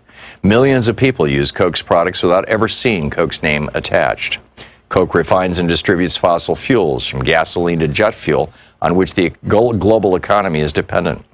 Koch is the world's third largest producer of nitrogen fertilizer, which is the cornerstone of our modern food system. Koch makes the synthetic materials used in baby diapers, waistbands, and carpets. It makes the chemicals used for plastic bottles and pipes.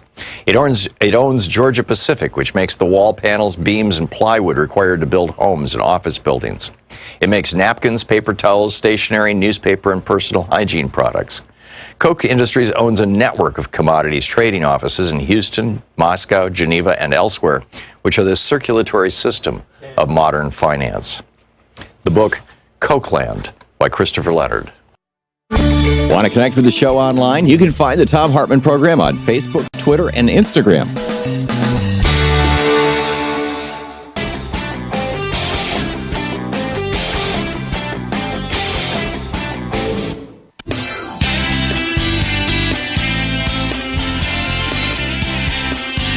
Hey, happy Tuesday. This hour of the Thom Hartmann Program brought to you by Phone.com. Phone.com delivers phone service for business. Learn more at Phone.com using the code TOM, T-H-O-M.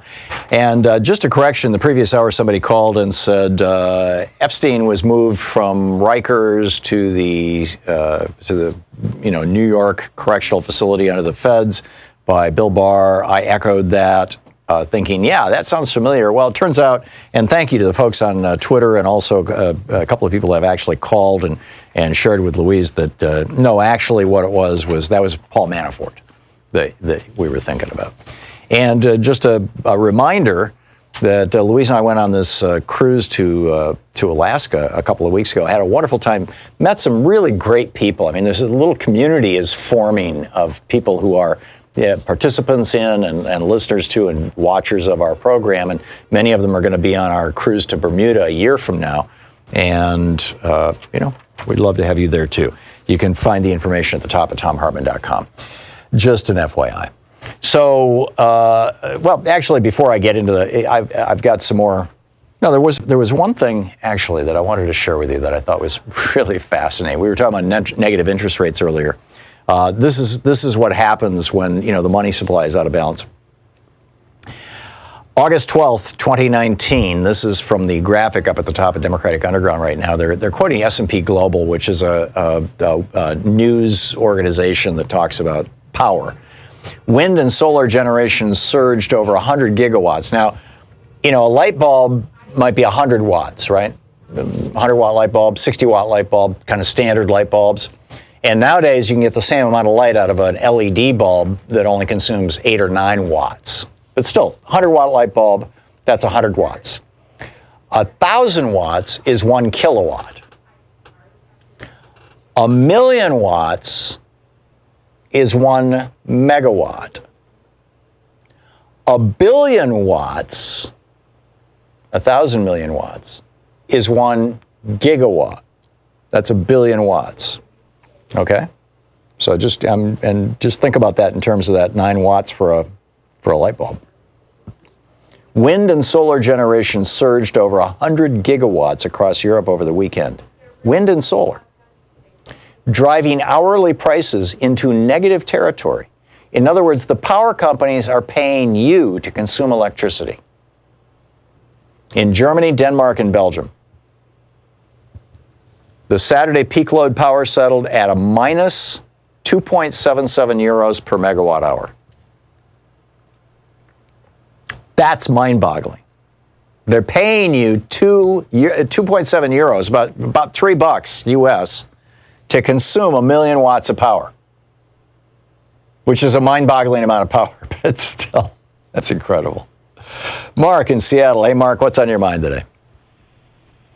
Thomas or Mr. Hartmann? Whatever. Tom is fine. What's up, Mark? I'm just about to do some agricultural work, so I knew you'd be proud of me. Former member of SEIU 6, the janitors union. Mm-hmm. When are we going to get this, what can we do to get the union movement back up? Because I think that'll hold off fascism. It has to be done legislatively, Mark. What has happened is that since the passage of Taft-Hartley in 1947, which allowed individual states to opt out of the Wagner Act, the 1935 National Labor Relations Act, since the passage of Taft-Hartley, you've got individual states, when Republicans take over states, they flip them into what's so-called right-to-work states, which actually means right to work for less. In other words, you don't have, if the majority of people in a workplace have voted to unionize, you don't have to go along with that. And you don't have to pay union dues. And then the Supreme Court, in a whole series of decisions, and you'll find the history of this in my book, The Hidden History of the Supreme Court, which is coming out in a couple of weeks, or actually a couple of months. The Supreme Court then has drilled additional holes in our labor laws. So what we need to have is Democrats controlling the Senate, the House, and the White House, so that they can pass a Wagner Act, a National Labor Relations Act for the 21st century that once again legalizes unions and does away with this multi-billion-dollar industry of union busting, which at the very head of this union busting industry, by the way, is this guy Eugene Scalia, Antonin Scalia's son, who Donald Trump just nominated to be labor secretary. He makes a living busting unions and advising Walmart on how to bust unions, and now Trump wants to put him in charge of the labor department. But that's what we've got to do. We need Congress to pass laws. Say what? Right, as you say, that he appointed Scalia's son. Yeah. Right. Yep, and no surprise there. So that's what it's going to take, and it's going to take political action. Mark, thanks a lot for the call. Tony in Utica, Michigan. Hey, Tony, what's up? Hello, Tom. You took the wind out of my sails. I was going to earlier. I heard you talk about Reaganomics and how it has hurt our economy, and I was so in agreement with you that I wanted to emphasize that Reaganomics had two Democratic presidential enablers, Bill Clinton and Barack Obama. And I could itemize how they enabled Reaganomics to flourish, but I don't know. I imagine you and your listeners already know. Well, the sad truth is that both those administrations were getting advice from the Third Way people and the DLC people, the Democratic Leadership Council. Listen, Tom. Which was Reaganomics. Leaders. They're supposed to be leaders. They're supposed to represent the people, and they were influenced by big money. So they caved in. I agree with you, Tony, and I think that is changing, and that is the good news. I mean, if you look at the Democratic candidates right now, they have, frankly, we don't need to trash Obama or Clinton to do this. The Democratic Party is going back to its LBJ Great Society, FDR New Deal roots. And somebody the other day tweeted, I had retweeted something about, I think it was Elizabeth Warren, something about that she just rolled out this new program to bring back, America's rural areas. And it's actually an excellent program. And I encourage you to check it out. In fact, I've got it. Well, in fact, I've got it right here. She says, I've got a plan to restore opportunity in rural communities by ensuring access to health care, creating a public option for high-speed internet, building a new farm economy that doesn't just work for big ag, fighting climate change, creating and defending rural jobs, and more. And it's a very, very solid plan.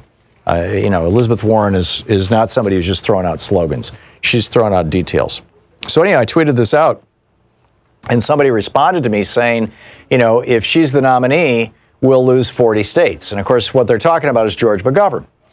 And George McGovern was a very weak candidate. He was a great senator. He was a war hero for that matter, but he was a very weak candidate. He did not take the fight to Reagan. I mean, he just didn't do it. And number one. And number two, he had for a while, he had Tom Eagleton as his VP who had mental health issues and ended up dropping out and and everything got rebooted. And it was just a mess. And I wanted to reply, although I tend not to reply to snarky comments on Twitter. But I wanted to reply, oh, no, you mean like, FDR getting elected 4 times as president on platforms very similar, actually more radical than Elizabeth Warren's. Elizabeth Warren is not calling for the government to be the employer of last resort. That was FDR's thing. She is not calling for the government to actually provide housing in the absence of the marketplace. That was FDR's thing. She's not, she's halfway there, but she's not as radical as FDR was. And neither's Bernie, frankly. And I believe that if the Democratic Party returns to its FDR roots, it will never lose another election. And it will blow out the presidential election this time around. But that's just my opinion. Kathy in Tacoma, Washington. Hey, Kathy, what's on your mind today? Hey, Tom. Thanks for, keeping abreast of the economy and the big lie that everything is hunky-dory, because there are too many people that just believe what they want to believe. Right. And I wanted to call also about William Barr, my strong feeling about how necessary it is to get him out of the picture, certainly minimally to recuse on Epstein because of the connection with his father. And thanks for saying that. Also, William Barr used to be an LNG man. I mean, he was on the board of Dominion Energy and until just like this past January. And so that's an issue for us here in Tacoma because Puget Sound Energy has been allowed without a permit to build an 8 billion gallon frac gas refinery on Puyallup land. And it is an outrage. It's a treaty violation. It threatens, we now have new modeling that shows more like a 12.6 radius, 12.6 mile radius that could be incinerated if that LNG gets out of that tank in very plausible scenarios. It's crazy dangerous. That model was run by the Tacoma Fire Department in 2016, and the city has withheld it for 3 years. Yeah. And so there's a major. Yeah, these things are bombs waiting to happen. I mean, literally, all it would take is one tracer round. You know, the tracers are the magnesium-coated bullets that when you see war movies, about every 10th bullet is flying through the air, emitting light. You can see they're very bright. It's because they're on fire, because they're coated with magnesium. And if somebody fired a tracer round into one of those LNG tanks, it would turn into a bomb. And I mean, and then there's tsunami, earthquake, lahar, mechanical failure. Yeah, there's all kinds of ways they could go up. That could destroy so many people. Yeah, and this is why they should be permitted. Thank you, Kathy. You're listening to Thom Hartmann. Visit thomhartmann.com for audio and video archives. We're going to check in with Talk Media News and find out what's going on in the world here in just about 4 minutes. Stick around.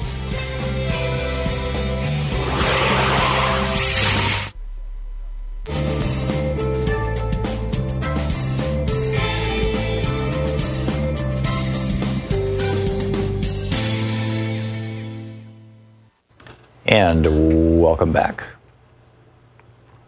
AB in Chicago. Hey, AB, what's on your mind today? Yes. I wanted to talk about the finances. I've got a business degree, UC. A while back, if you remember, around 2008, right after that, they were talking about devaluing, but they let the dollar? Yes. They continued to talk very short period of time about that, and then they just went back to their old ways where they were gathering huge amounts of money on the top. So now they have huge amounts of money, and so if they devalue, they still will have way more than what they had in the ratio to the bottom in 2008. And so they will get back to talking about devaluing with this negative interest rate. I think you're probably right. I absolutely think that you're probably right, and you know the problem. The big picture. Yeah, it's the big picture that we always miss. Well, the big I think the big danger to the U.S. dollar is if we sufficiently piss off the rest of the world to the point that the various attempts to replace the dollar as the commodity through which oil is traded. Yeah, are successful. Reserve currency. Right. Reserve currency. Right, the reserve currency of the world, yeah. Well, that's already been shaky in the past, if you recall, the brick and a bunch of other devices. Oh, there have been several attempts to take it down, you know, including the Saudi Arabia tried to do it with what's their currency, the riyal. Yeah. And China has played with the yuan, and now they're playing with a basket of currencies that's sort of like the old brick one. The euro for a while, everybody thought the euro was going to replace it, and then Europe went unstable starting about 10, 15 years ago. Well, for my sources, there's been a currency war going on for quite a while now. Oh, yeah. And that is my biggest fear about global economies, is just the total collapse. Yeah. Well, I'm concerned about the amount of credit that's out there, too. This could be, totally scary. Fast note, thank you, Tom. Thank you for coming to Chicago and the union event you had. That was fabulous. Oh, you're welcome. You're welcome, AB. Just to put a final punctuation mark on our conversation here, one of the biggest concerns I have is that there's $15 trillion in subprime debt, corporate debt, in the United States right now, and that number was zero just 5 years ago. And you remember last year, roughly, or less than $1 trillion. Last year, one of the most conservative economies and banking societies, the Swiss bank, they issued the Switzerland issued a 30-year negative bond. Right, and people bought it. Yes. which is a sign. I mean, if you're going to pay a bank to hold your money, now there's a long tradition of that, by the way, in Switzerland. When I moved to Germany, I thought, oh, hey, I can have a Swiss banking account, and I looked into it. And in Switzerland, if you have a checking account, they don't pay you interest; you pay them. Yes, I know. I lived and worked there. Yeah, so that was kind of a shock, but so there's a kind of a long tradition of that, but this goes way beyond that. I mean, this is I want to protect my money, and you're going to have to pay for it. Go ahead. Fast on a health note, all private insurance in Switzerland is limited to a 3% profit margin. Yeah, well, it has to be a nonprofit, so it's a 3% overhead, 3% administrative overhead. But that's the insurance there. Yeah, excellent point. Thanks for that, AB. I appreciate it. I didn't know the exact percentage. I knew it was low. Thank you. We'll be back. It's Bob Ney is up next.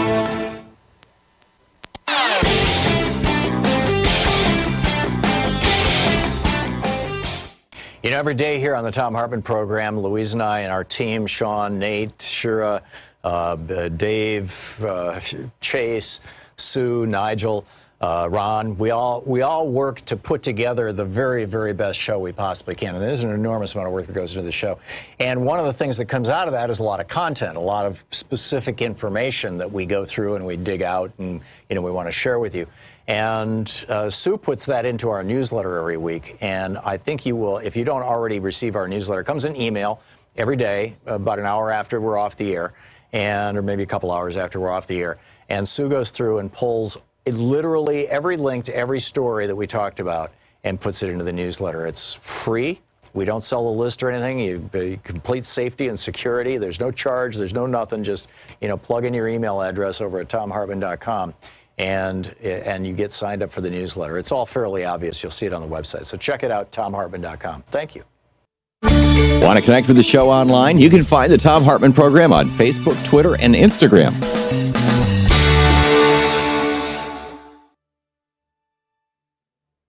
On the line with us is Bob Ney, former congressman, author of Sideswipe. This report brought to you by goatsfortheoldgoat.com and Loving What You Do, Ellen Ratner's new book. Bob, what's up in the world today? Actually, it's Doug Christian here, but I don't know Doug Christian. Bob is it says Bob Ney. Sorry, Doug. So what's going on, Christian? Doug, excuse me, Doug Christian. Yeah. What's going on in the world today? Congressman yet. Yeah, what's up? Oh, well, let's see. The big news, of course, is that the Dow has risen 500 points today because Trump is delaying, of course, the tariffs. Right. Until after December. Basically, is there any indication, Doug, that in return for that, the Chinese are going to begin buying U.S. agricultural products again?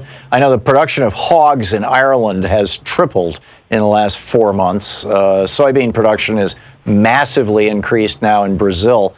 I'm assuming that these are fairly structural changes, that China's making long-term commitments. Do we know if they're going to start buying U.S. agricultural products? We do not know that. We do not know that. The fact is that it took decades for soybean farmers to build up their market in China, and China has been playing a long game here. I haven't had any reports here in Washington that the Chinese are reinitiating with Americans their farm. So the Midwest, the farming regions of this country will continue to get kneecapped. Right. I mean, that's what it looks like. And also the thing is that's really interesting, too, is that there has been this play going on between the Fed and also the Trump administration about monetary policy, because the Federal Reserve's mandate is to watch inflation, make sure that we don't go into a recession as well. And so what they've done now is they've actually, for the first time in over a decade, is reduce lending cost by a quarter point. Not because that the economy is necessarily going into recession, but they want to prevent it from doing so. And part of that is because they are concerned that this trade war could actually send the economy, not just in the United States, but all over the world, over the cliff. Yeah. So I think the economy all over the world is on the edge of the cliff, no matter what. And to be fair, the thing is that it's very rare you to have this kind of growth go on continually for this long. So, I mean... Now, this is the longest business expansion cycle in the history of the United States. Exactly. So so people... It will come to an end. Short sellers are looking at this saying, we've kind of reached our limit. And if you look over the last year, the Dow Jones Industrial Average, it's risen less than 1,000 points over the course of 365 days. So, I mean, it's not like that surge has continued, and that's actually the lowest amount of growth that you've seen since 2008. Right, and the yield curve is inverted again, and now it's flattened to a point where it was in 2007. So, I've been saying for a long, long time, the crash of 2008 never went away. It's merely been held in abeyance. We didn't rebuild the dike. We're just sticking more and more fingers into it. And eventually we're going to run out of fingers. And those fingers right now are lower interest rates and the acquisition of toxic assets on the balance sheets of not just the U.S. Fed, but central banks all over the world. And which is a way of bailing out stockbrokers, big corporations, and rich people. And there are limits to how much that can be done.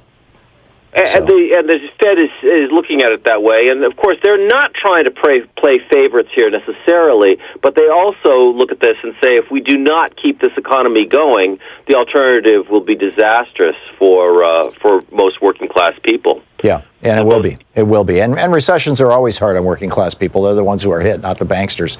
But this could be a really big disaster. And frankly, Trump knows this is coming, and he's trying to hold it off until after the election. That's the bottom line. George W. Bush did the exact same thing in 2007. He was in early 2008. He was trying to hold. He knew it was coming. We now know that. And he was just trying to hold it off until after the election. In fact, their hope was that everything would fall. The market would fall apart the day after the election. If a Democrat was elected, they could blame it on the Democrats. Say, see, the market doesn't like Democrats. And if George W. and if John McCain got elected, they could just say, hey, it's a fluke. But that was their plan. Anyhow, Doug, what else is going on in the world? Well, of course, now we've still got this the issue with Russia having tested a nuclear-powered missile. It looks like it was a missile to deliver conventional weapons, but nuclear powered. Of course, the thing was a disaster. We tried this back in the 1950s, and it's a technology that has not come to pass. And of course, 7 people died. Nuclear scientists died in northern Russia. Just so people understand what you're talking about when you say nuclear powered. People are they glaze over because, we've got nuclear-powered submarines and nuclear-powered warships. This is a rocket engine that is using nuclear power. Exactly. And that's a whole different that's a whole different kettle of fish. And a lot of pollution, radiation. It's insane. Delivered. It's absolutely insane. And then Trump tweets, we've got the same thing. No, we don't. Why? Or if we do, he just tweeted a huge national security secret. Doug Christian with Talk Media News. Thanks, Doug. Yep. You're listening to Thom Hartmann.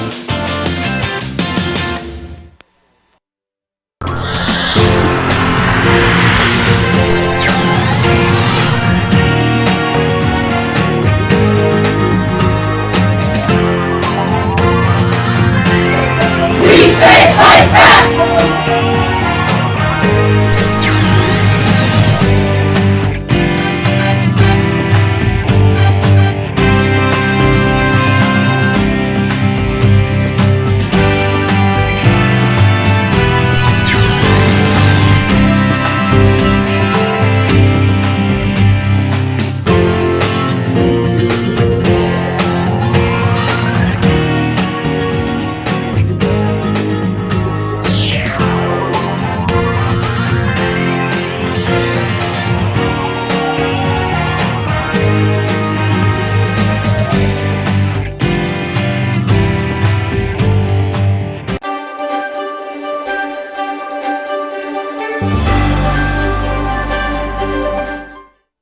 Our book today is Future War, Preparing for the New Global Battlefield by Robert, I believe it's pronounced Latif, L-A-T-I-F-F. This is from the introduction. On a sweltering August day following weeks of heightened tension with Russia over its actions in Ukraine and Syria, and harsh words between the United States and China over actions in the South China Sea, and as workers are preparing to depart the cool of their air-conditioned Manhattan office buildings for the gridlocked highways and subways, several large electric power plants along the East Coast simultaneously experienced dramatic overspeed conditions in their large turbine generators. Plant operators are unable to stop the steam turbines, whose automatic control and data systems have been infected by sophisticated computer malware, and they catastrophically tear themselves apart, cutting power to large segments of the population and industries in the Northeast. Building systems shut down, hospitals switch to emergency generators, trains stop running, traffic lights cease operating, and Wall Street trading comes to a halt. At the same time, 1,100 miles to the south, a massive rocket sits fueled and ready to launch a critical national security satellite when an explosive-laden private aircraft flies at low altitude into the Cape Canaveral launch pad area and, despite repeated warnings, slams into the pressurized fuel tank and solid rocket motors, creating an enormous conflagration. Half a world away, elite commandos equipped with the latest high-technology equipment but unidentifiable as a national army attack U.S. and allied interests near areas of disputed territory. Thus are fired the opening shots of a new war. These hypothetical events represent a radically different style of conflict fought with new tools and against new and unfamiliar enemies.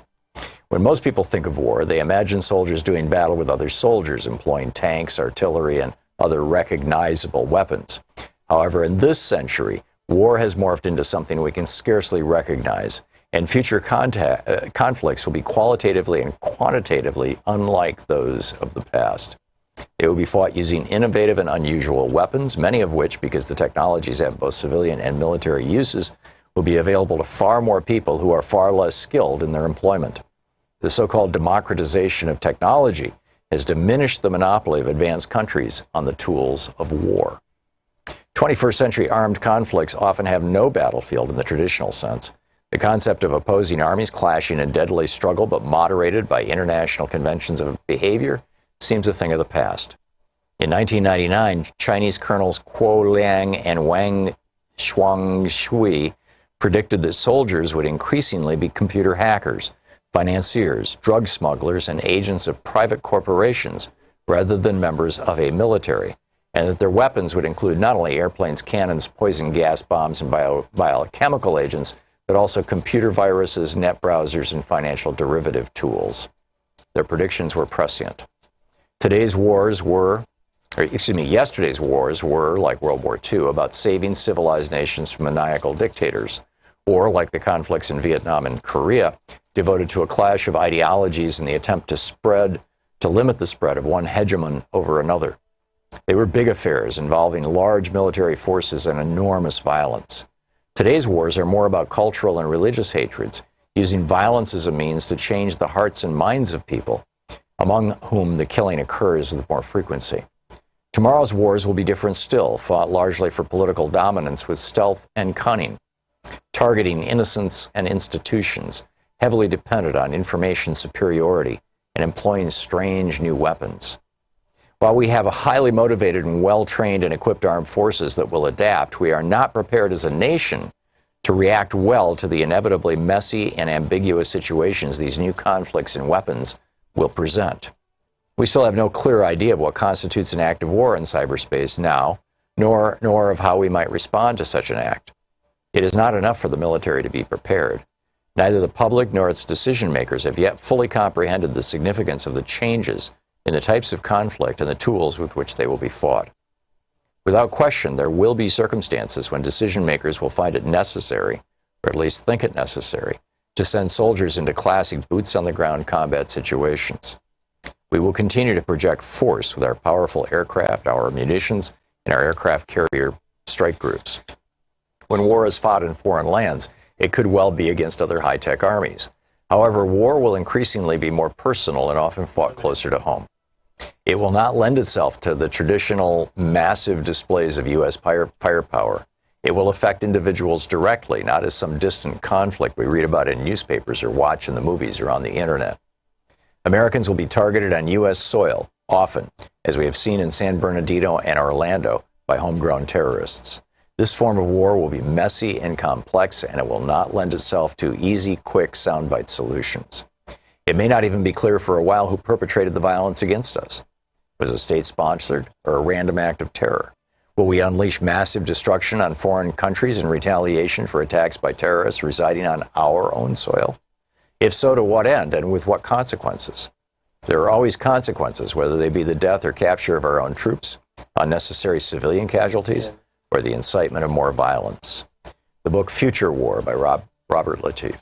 You know, every day here on the Thom Hartmann Program, Louise and I and our team, Sean, Nate, Shira, Dave, Chase, Sue, Nigel, Ron, we all work to put together the very, very best show we possibly can. And there's an enormous amount of work that goes into the show. And one of the things that comes out of that is a lot of content, a lot of specific information that we go through and we dig out and, you know, we want to share with you. And Sue puts that into our newsletter every week. And I think you will, if you don't already receive our newsletter, it comes in email every day, about an hour after we're off the air, or maybe a couple hours after we're off the air.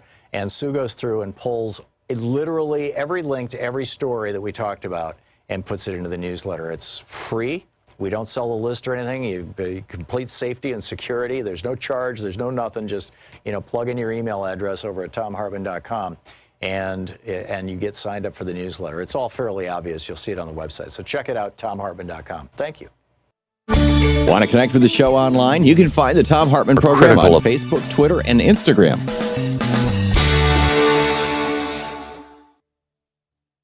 The case against free.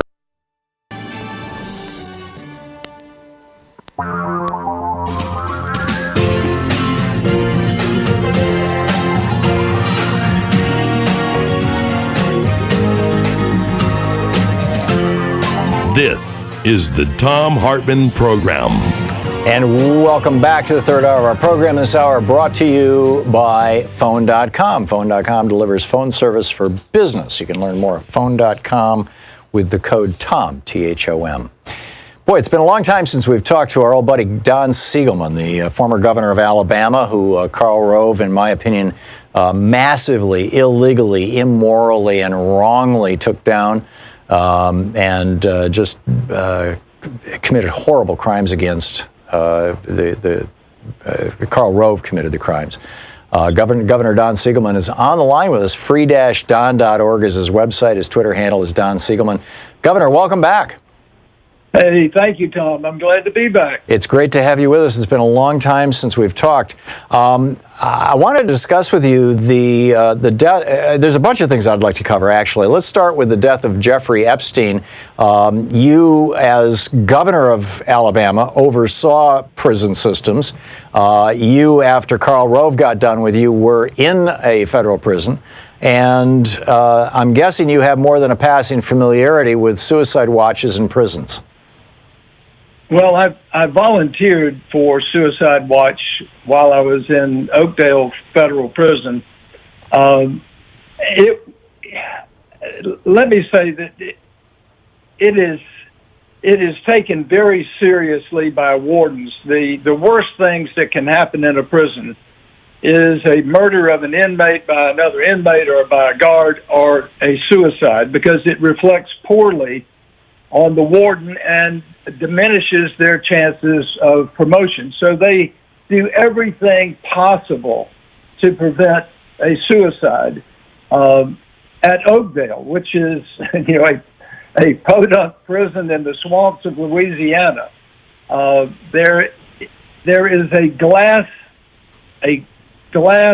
cell, a small glass cell with a raised cement platform with a mattress on it and sheets.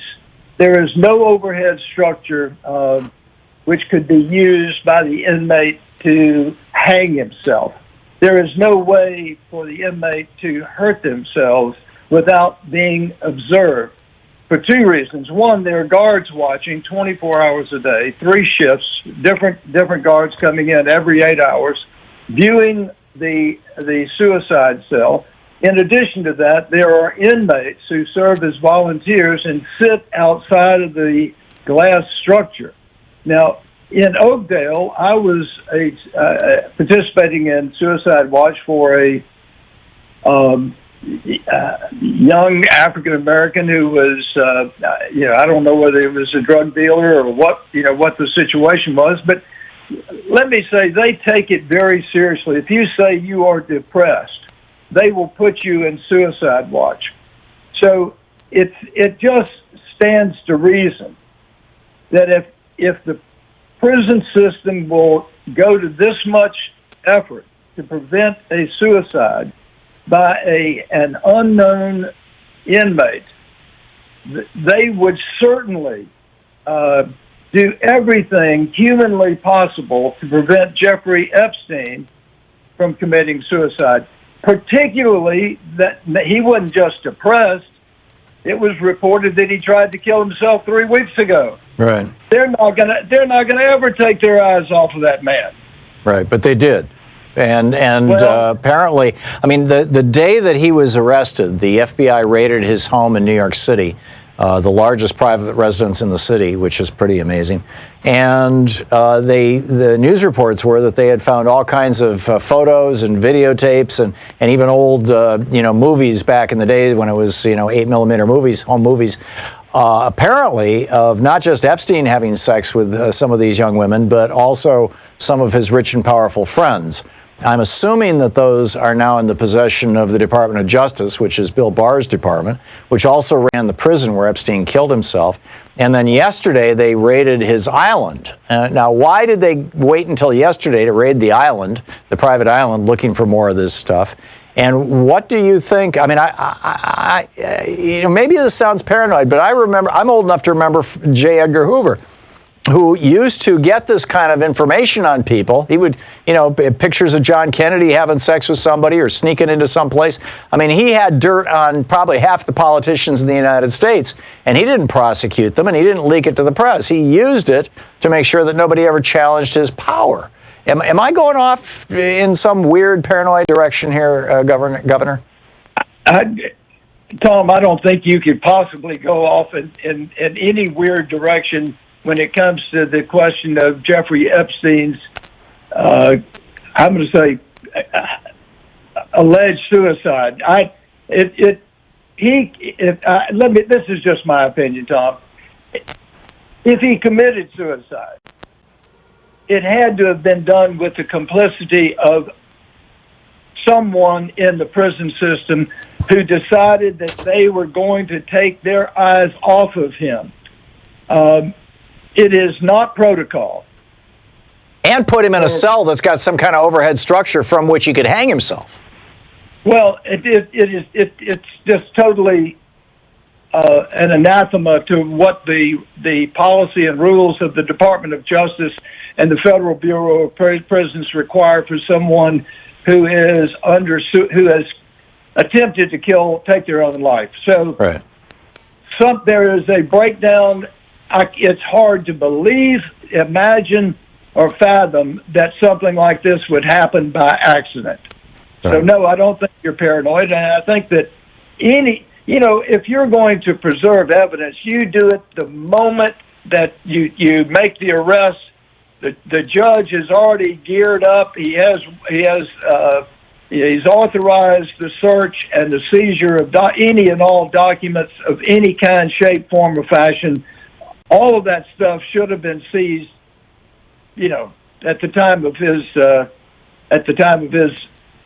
arrest. So, yeah. I mean, this thing with his private island is starting to look to me like a cleanup operation. But again, I don't know where we leave reality. I mean, when Bill Barr came out and lied to the American people repeatedly about what was in the Mueller report, and we all took him seriously. I mean, I remember the day after he first told his lies about what was in the Mueller report, and I came on the air and said, well, I guess we've all been holding our breath for a year for nothing. This is a real bummer. And it turned out that Bill Barr was simply lying to us. And so I think that's one of the reasons why so many of us are willing to believe the possibility that there's more to this than we think. But anyway, we'll stop going down that rabbit hole. I'm curious. Well, wait, I want to pull this Bill Barr string just a little bit, if you don't mind. Sure. I want to unwrap this.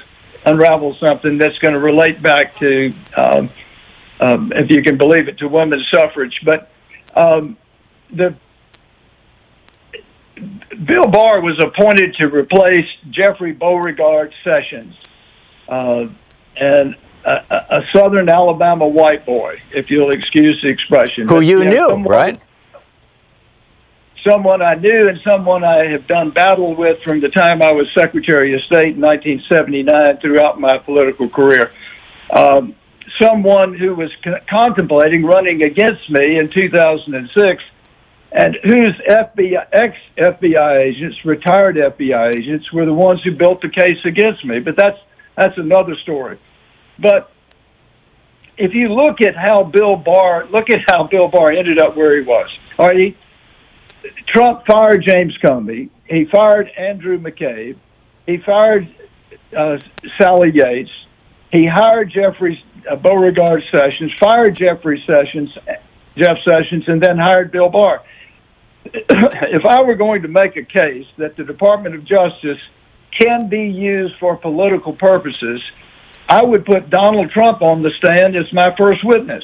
The second person I would put on the stand would be Karl Rove, because then I would follow his involvement in my case. The woman who blew the cover off of Karl Rove's involvement with the Department of Justice in my case was Dana Jill Simpson. She's one of my local heroes because I didn't know her. I never had met her. She was a Republican lawyer. She was involved in Republican politics. She was high up in the Republican establishment in Alabama.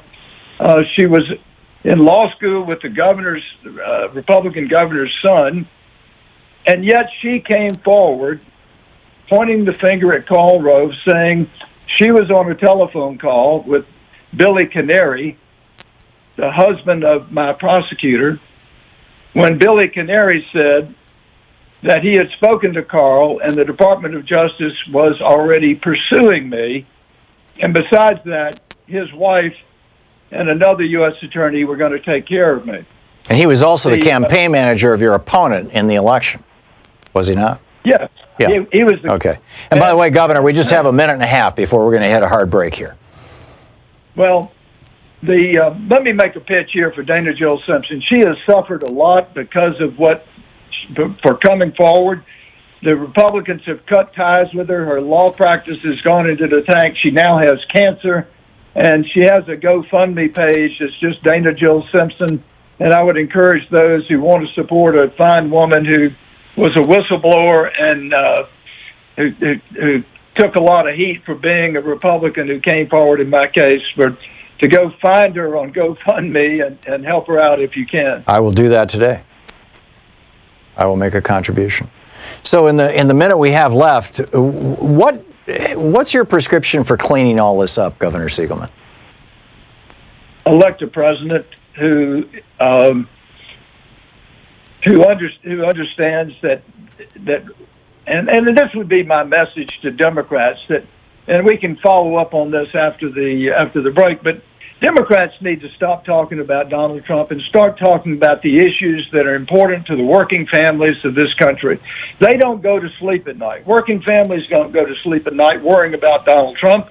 They go to sleep at night worrying about their children, their future, and their parents, how their parents are going to afford a place to live, their drugs, and their food. So we need a president in 2020 who will speak to the American people, who speaks to the working people.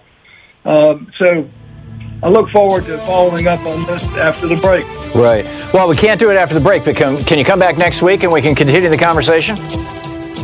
Sure. That would be great. That would be great. Governor Don Siegelman, former governor of Alabama. Free-don.org is his website. You can tweet him at Don Siegelman, Siegelman. Governor, thanks so much for dropping by today. Thank you, Tom. It's great talking with you. We'll be right back. This is the Thom Hartmann Program. We'll be back with more of the news of the day and your calls right after this. It's 18 minutes past the hour.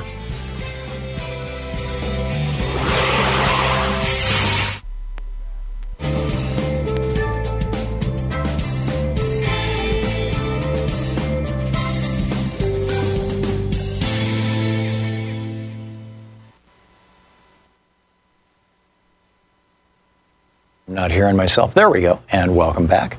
Mike in Fort Collins, Colorado. Hey, Mike, what's on your mind today?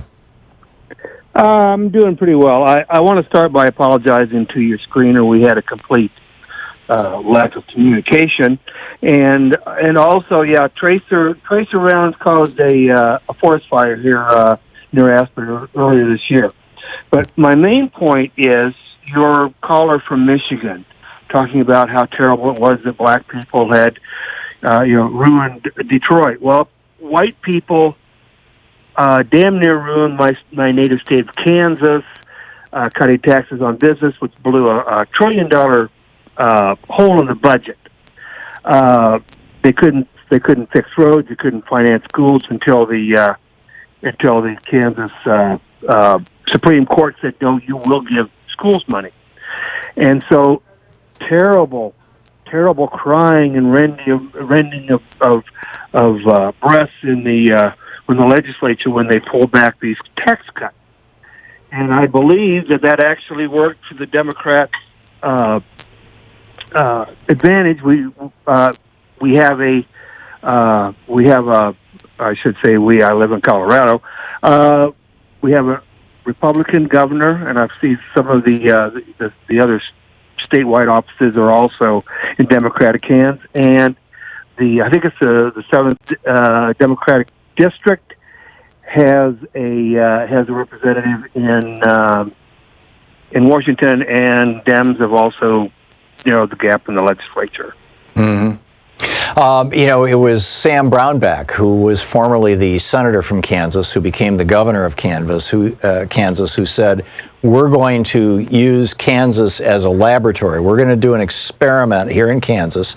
We're going to try to see if Reaganomics, which he thought worked wonderfully on the national stage, and of course it didn't, but he said, we're going to see if Reaganomics can do for Kansas what it did for America. And sure enough, it did. It wiped out the middle class and destroyed the schools. But he thought it was going to produce all this prosperity. But he was right up front. This is a giant experiment. And you notice that the rat left the sinking ship for a post in the Trump administration. Brownback is working in the Trump administration now. What's he doing? Yeah, he's some sort of religious advisor, religious, the religious czar or something like that. Yeah, he's I forget who the hell they had an governor. Yeah, so he's another one of these guys who wraps his bizarre ideology in religion, and that's incredible. Exactly. That's just incredible. Kovac ran Chris Kobach, Kovac. Yeah, he and Pompeo are real carpetbaggers as far as I'm concerned. Yeah, he ran against her and lost. Lost heavily. Yeah. And now he's. I think Kobach is talking about running for the Senate again, or maybe running for the governorship again. He's going to be back. I mean, he's Mr. Voter Suppression. He's the guy who came up with interstate crosscheck. Yep. Mike, thanks a lot for the call. It's great to hear from you. And thanks for pointing out that difference between Kansas and Detroit. It's perfect. It's perfect. We'll be back in just a minute. I want to tell you all about Ayn Rand, and then we'll continue with your phone calls. Stick around.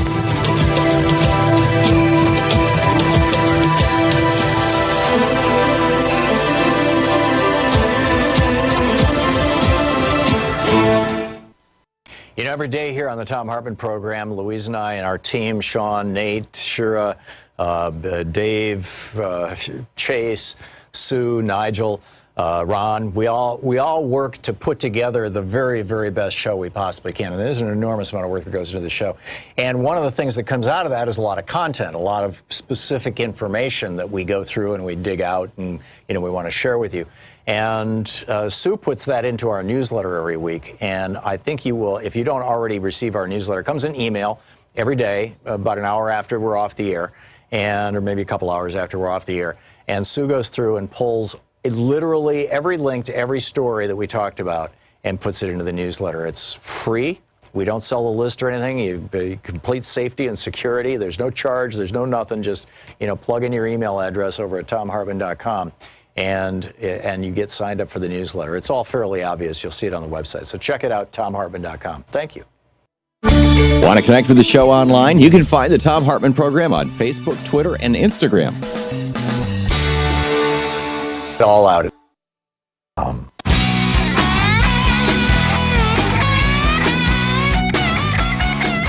Thom Hartmann here with you. I wanted to talk about the serial killers the GOP loves. It's a totally bizarre story. This is the Republicans all love Ayn Rand, right? Ayn Rand, oh, she's just this wonderful person. Well, let me tell you about William Edward Hickman. 10 days before Christmas in 1927, Hickman was a teenager. It was slick dark hair and tiny muted eyes. He drove up to Mount Vernon Junior High School in L.A. and kidnapped a 12-year-old, Marion Parker, daughter of a wealthy banker. He demanded $1,200 from her dad as a ransom. That was a year's salary back then. And I signed his name, the Fox, on the notes. And after 2 days, Marion's father, Perry Parker, said he would pay for it. But what he didn't realize was his daughter was already dead. The Pittsburgh Post-Gazette detailed it. These are Hickman's own words as he told them to the police. He said, while I was fixing the blindfold that the urge to murder came upon me. I just couldn't help myself. Got a towel and stepped up behind Marion. Then before she could move, I put it around her neck and twisted it tightly. He killed her. Then he cut her body up into pieces. And then he put her torso and her head in his car, sewed her eyes open so it would look like she was alive, and drove to meet her father to get the ransom money. He held a shotgun in the door to keep her father far enough away that he couldn't tell that his daughter was actually dead, picked up the $1,500, got back in the car, opened the back door, and let the body fall out on the street and drove off while Perry Parker, her father, fell to his knees screaming as he realized that, all it was his daughter's torso and head. This guy was the guy that Ayn Rand used as the model for her heroes in her books. She talks about it. She literally writes about it in her journals. And I've got an article up on Raw Story and on Common Dreams and on Alternet right now that has all the quotes in it and like that. Ayn Rand says, Hickman said, "I am the state. What is good for me is right." She said it was a perfect articulation. She said, "This is the best and strongest expression of real man's psychology I've ever heard." She boasts, this is a guy who boasted about killing a 12-year-old girl. She says, "The first thing that impresses me about the case is the ferocious rage of the whole society against one man." She said, "It is not the crime alone that has raised the fury of public hatred. It is the case of a daring challenge to society. It is the amazing picture of a man with no regard whatever for what society holds sacred and with a conscience all his own." She said, "This is a brilliant, exceptional, unusual boy." He was the hero of the Ayn Rand novels. You're listening to the Thom Hartmann Program. Call 202-808-9925. Something about why the Republicans love Ayn Rand's writings. Back with more on that right after the break, and then I'll pick up your phone calls.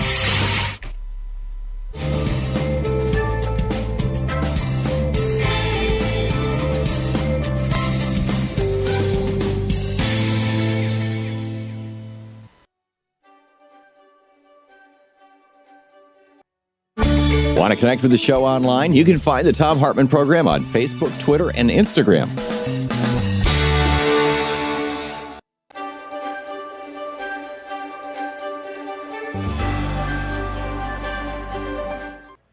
Our book today is The End of the Myth, From the Frontier to the Border Wall in the Mind of America by Greg Grandin. And this is from Chapter 1, titled All That Space. The British colonies in North America were conceived in expansion. America was an aspiration, an errand, and an obligation born out of violent Christian schism and Europe's interminable religious and imperial conflicts. Depending on the intricacies of their particular interpretations of Revelation, the Protestants who settled New England might have understood flight across the Atlantic as a way of escaping European war, or they might have seen migration as a chance to open a new front and win those wars on a new soil. Here in the 1600s, in the eschatological nebula of the New World, was the first paradoxical image of America as simultaneously pristine and despoiled, empty and at the same time filled with primitives begging for deliverance, subordinated to Catholic Spain, which had conquered its part of the Americas a century earlier and stood as the great obstacle to Reformation England's rise as a world power. All yell and cry with one voice, Libertia, Libertia, Richard Hakluyt, a clergyman and court minister, wrote in the late 1500s, hoping to convince investors and his queen to establish an American colony. As Puritan society frayed under the harsh conditions of settler life, the frontier threatened and beckoned. The dark woods were filled with witches, and they were witchy, inviting hither. The forest was the place where the community could be redeemed and given new purpose, a chance to once again start anew, or it could be a place of more sorrows, wilderness sorrows, as two early Puritan patriarchs described the hardships that awaited those who ventured into uncharted territory, where whatever solidarity existed would be smashed into atoms as settlers scattered to escape the rule of the clergy. People are ready to run wild into the woods again and to be as heathenish as ever, warned Increase Mather. Expansions could be, often in the same sermon, held up as the cause of and the solution to the difficulties of establishing Christian communities. Either way, Native Americans had to get out of the way. They could die. They waste, they molder away, they disappear, said one Puritan chronicler of indigenous people who had succumbed to European pestilence years before the arrival of the Mayflower in 1620, thus clearing the earth for the establishment of the Massachusetts Bay Colony. God made way for his people by removing the heathen and planting them in the ground, said another observer. They could be murdered. The holy terror unleashed by the Puritans was, according to the historian Bernard Bailyn, driven by fears of what could happen to civilized people in an unimaginable wilderness and fears of racial conflicts in which God's children were fated to struggle with pitiless agents of Satan, pagan antichrist swarming in the world around them. Survivors could be enslaved. The first patent granted in colonial America in 1626 was to a Virginia merchant and planter, William Claiborne, for inventing a device that would not just restrain Indians, but also make them work. Claiborne was given an Indian to experiment on for the trial of his invention. Colonial records do not say what this innovation might have been, only noting that it was not successful. Or they could be pushed further and further west. The prodigious and relentless population, complained New Orleans Spanish governor in 1794, progressively drives the Indian nations before them and upon us, seeking to possess for itself this vast continent which the Indians occupy between the Ohio and Mississippi rivers, the Gulf of Mexico, and the Appalachian Mountains. More than a century and a half later, writing in the early 1950s, the Mexican author and diplomat Octavio Paz made much the same point. America was, he writes, if anything, geography, pure space, open to human action. Since it lacked historical substance, ancient social classes, established institutions, religions, and hereditary laws, reality presented no obstacles other than natural ones. Men struggled not against history, but against nature. And wherever there was an historical obstacle, indigenous societies say, it was simply erased from history, reduced to a mere natural fact and dispensed with accordingly. Evil is outside, part of the natural world, like Indians, rivers, mountains, and other obstacles that must be domesticated or destroyed. End of quote. The American Revolution is a permanent revolution, Paz went on, a nonstop expulsion of, quote, all elements foreign to the American essence and a constant invention of itself. And anything that stands in the way of that invention, anything that is in any way irreducible or inassimilable to perpetual creation, be it Native American, Spanish America, or history itself, quote, is not American. Quote, in other places, the future is one of man's attributes because we are men. We have a future. In Saxon America, the process is inverted and the future determines the man. We are men because we are the future, and everything that has no future is not a man. End of quote. The United States, Paz said, offers no room for contradictions, ambiguity, or conflict. The nation flies forward swiftly as if weightless across the land.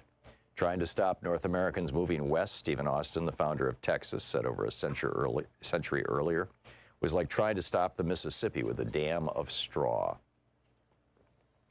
The drive west waxed and waned and burst forward with great passion during key moments. The book, The Edge of the Myth, by Greg Griffin. Welcome back. Thom Hartmann here with you. So I was sharing with you the story of William Edward Hickman, the sociopathic murderer who killed and dismembered a 12-year-old girl in Los Angeles in 1927. It was the crime of the century. In 1929, he was on trial. He was arrested here in Oregon. And this young woman who had just immigrated from Russia was, just totally, her name was Alyssa Zinovenia Rosenbaum. She shortened her name to Ayn Rand. She was just totally enamored by this guy. I mean, she was in love with him. A man who lived exclusively for himself. A narcissistic sociopath. The kind of man who would sell out his country for his own pleasure. The kind of man who would brag about grabbing women by the genitals because he could. The kind of man who would revel in the pain parents would feel when their children are torn away from their arms and put in freezing cages. Yeah, Hickman was that and worse. And Ayn Rand, describing him, said this brilliant, unusual, exceptional boy was turned by the media into a purposeless monster. And then she talks about her, Donald Trump said his favorite novel was The Fountainhead by Ayn Rand. It's the novel where the woman gets raped and then decides about halfway through the rape that she actually likes it after all. That was Donald Trump saying that he liked that. So Ayn Rand, when she's describing the character Howard Rourke, she said, the model for the boy is Hickman. Her ideal man. He is born with the spirit of Argon and the nature of a medieval feudal lord. These are quotes from Ayn Rand. Imperious, impatient, uncompromising, untamable, intolerant, unadaptable, passionate, immensely proud, superior to the mob, an extreme extremist, no respect for anything or anyone. And Ayn Rand made these heroes, these characters in her novels that were based on Hickman. And now we've got this sociopath in the White House who's told 12,000 lies. He's telling 15, 16 lies a day on average, a sociopathic liar. And how did we get here? Well, Ayn Rand played a big role in this. I mean, the Republican Party loves Ayn Rand. Rand Paul, the story goes, Rand Paul called himself Rand rather than Randy. His name is Randall. Because he liked Rand Paul. Who knows if it's true or not? He's since denied it. Ronald Reagan said, I'm an admirer of Ayn Rand. Wisconsin Senator Ron Johnson says, Atlas Shrugged is my foundational book. Every year, Clarence Thomas hosts a screening of the 1949 film version of The Fountainhead for his 4 new law clerks. Gary Johnson, who ran for president on the Libertarian Party, gave his fiancée a copy of Atlas Shrugged when they started dating. It said, if you want to understand me, read this. Mark Sanford penned an essay for Newsweek titled Atlas Hugged. I mean, this is the Republican Party and this serial killer, William Edward Hickman. The point of intersection is Ayn Rand, and it continues to be. The sociopathy that is just traveling through this party. So, anyway, back to your calls and all the other things that we've been talking about throughout the day here. Charles in Miami. Hey, Charles, what's up? Charles? I'm not hearing Charles. Hello? Hey, Charles, you're on the air. All right, great. This is not what I was going to say, but to me, Ayn Rand, she does encapsulate the true meaning of Republicans. They just have dark hearts, Deep down inside, I think that's why they cling to religion and everything like that, because they want to seem normal to the rest of the world. Yeah. And we're suffering from that. But I got a point of contention with you, because you just said that earlier that when the Democrats win, if we was to come back with a FDR-like program, and that's what the country is leaning towards. We get our economy back in. A lot of people will go back to work. Of course, that's what we want. But I gotta go back to what I've been telling you for years, and I've been asking this question over and over. How much did George Bush sell America down the river when he decided to take money from China? Because there's no coincidence that we have strong men all over the world, and even in this country. I don't think just Russia infiltrated our election system in 2016. I think China was behind it as well. And I don't think that we're going to find probably Elizabeth Warren or Bernie, but I don't think I'll find any other candidate that's willing to fight and go up against China, because they hold the strings. Even if we come up with a healthcare plan, I don't think that we're going to be able to infrastructure plan, because Democrats are going to be against it as well. And I'm telling you, all this is influence from China. Until we get over that, until we can get our media back where it's not corporate media anymore and it's not influenced by big money, then, it's like we're spinning our wheels, because the rest of the country don't know what's going on. And it seems like one thing they are scared of, Republicans are scared of Twitter. Yeah. Have you noticed the freak out? They are, I guess that's where the news should be going now, as far as Democrats and progressives. We should be taking it to Twitter, because the Republicans are scared to death of Twitter. And thanks, Tom. Sure. Yeah, good talking to you, Charles. I am a little less enthusiastic about the idea that China is the cause of all our problems, but they are the second largest economy in the world, soon to be the largest economy in the world if their growth continues. Literally any year now, and maybe any day now. And, they hold an enormous amount of our debt, and they have the ability to crash the entire world economy, and they could pull it off. So, but I think the big thing that Trump has done by saying, oh, sure, I'd take a call from a foreign government if they wanted to help me out, is he has basically invited the autocrats of the world to interfere in our election. And I can't imagine how that is a good thing. Kerry in Chicago. Hey, Kerry, what's up? Hi, Tom. Okay, well, first off, Ayn Rand, rational selfishness, fourth-rate philosopher, fifth-rate science fiction writer. Right. The glorification of the worst aspects of human nature, you're spot on that. But I kind of have an issue with the way you're talking about the economy. Okay. Because the only thing real, and I'm coming from having a degree in economics, so I'm not just talking off the top of my head, is the amount of goods and services produced. Right. The problem is when people can't buy those goods and services. That's what Keynes was talking about. Right. It's and monetary policy no longer works. Right. Well, he said, build pyramids, build bridges and roads or whatever, but build you will. So, that's the real problem is that we have this tremendous concentration of wealth. Who's going to buy all these goods and services? Right. Let me restate what I think you're trying to say, Kerry, in just kind of average English here.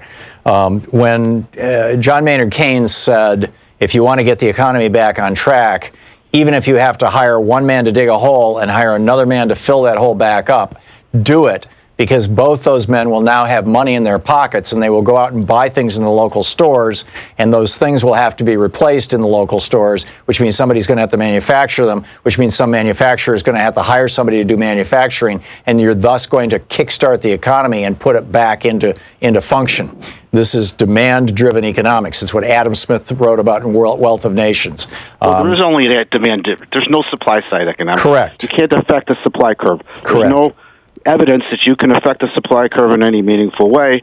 It's all demand, and the government is the consumer of last resort. Correct. So where are we disagreeing? Is not inevitable.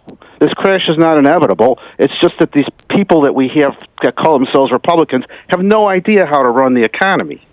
They're all stuck on fiscal policy or monetary policy, and they had a point. Milton Friedman had a point. He benchmarked all of the fiscal policies and found that it took 18 months from the time you implemented them to the time they took effect.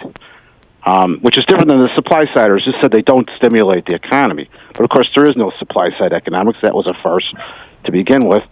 But the problem is, what happens when you get into Keynes's liquidity trap? Right. Your monetary policy doesn't work. Your real interest rate's below zero. You can't get it much lower than that. Right. Again, we're talking in econ speak here. There are basically two ways that the government or that the economy, functions. One is through monetary policy, which is the government controlling the money supply and the availability of credit and the relationship between the two. And the other is fiscal policy, which is the government, for example, World War II, they're spending massive amounts of money that stimulated the economy, or before that, the WPA and the CCC, spending, literally hiring millions of unemployed people to plant trees all over the United States and build the Hoover Dam, put people back to work, put money in their pockets, and created demand, which then stimulated the economy. And the Republicans get both wrong. They think that monetary policy can be used to stimulate the economy when it shouldn't be used for that ever. It should be used to stabilize the economy, except in a crisis. And they think that fiscal policy is irrelevant, that the amount of money that the government spends should be as little as possible, when, in fact, there are times when the government should be aggressively spending money in a stimulative effort, and that's the way they should be doing it, not with monetary policy. And there are other times... Your Ayn Rand rational selfishness. It's the individual, right? The government shouldn't be helping out. The government shouldn't be managing the economy. They're hooked on this crazy... And by the way, the Atlas Society and Ayn Rand are very much radical capitalists, like monetarists. Oh, yeah. They're not as bad. And also, what's the guy's name? Rockwell? Lou Rockwell, yeah. Lou Rockwell. Yeah, these guys with these radical right-wing hardcore markets work always and everywhere. And Keynes actually... It's a religion. Yes, markets work always and everywhere, but in the long run, we're dead. Right, exactly. Yeah, another famous quote from John Maynard Keynes. Right. And the question that I always have for libertarians and followers of Ayn Rand, and for that matter, Republicans, is please name one country that has ever been run along libertarian lines, right, where the government basically... In Brazil, didn't they? No, where the government basically does nothing more than run the government, the police, and the court system. Please name one country that has ever successfeld done that, ever. And there are none. They tried to do that in Iraq. Well, that's exactly right. That was L. Paul Bremer's experiment, and Rumsfeld talked about that. And these guys were fairly open about it. In fact, Naomi Klein wrote a brilliant piece about it for The Nation called Iraq Year Zero. And what they were trying to do was prove, Iraq was they thought it was going to be the perfect proving ground. Literally half the economy of Iraq, half of Iraq's GDP was government-based. The government owned about 70% of all industry in Iraq. The Army was the single largest employer. The Army owned a number of the larger factories, particularly the armaments producers. And so what they did when they came in, when we took down Iraq, is they fired everybody who was a government employee, including 500,000 men in the Army and all the people who worked in all the industries. And then they said, okay, Iraq is open for business. And these idiots fully expected the capitalists from all over the world would go, oh boy, we can go to Iraq and there's no rules, there's no regulations, there's no limits, and we can rebuild that country and make a fortune. And instead, what happened? It descended into absolute hell. These people are crazy. Yeah, they really and truly are. Now than when I called you. Yeah, there you go. Kerry, thanks a lot for the call. It's good to hear from you, and it's always good to talk economics with an economist. It is 47 minutes past the hour, coming up on 48. We'll be back with more of your calls and the news of the day in just a moment. It's the Thom Hartmann Program. Viagra for your brain. Just don't tell Limbaugh he'll want some. I'll be right back. Stick around.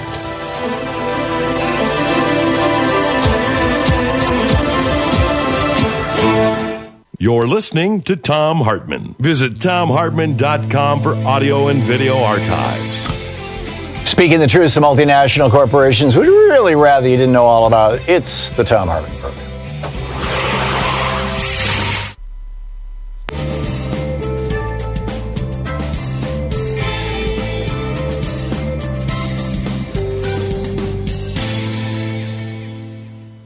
And welcome back. Simon in Aberdeen, New Jersey. Hey, Simon, what's on your mind today?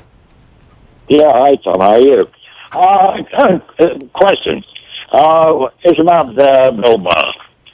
within the legal community, it's about him recusing himself.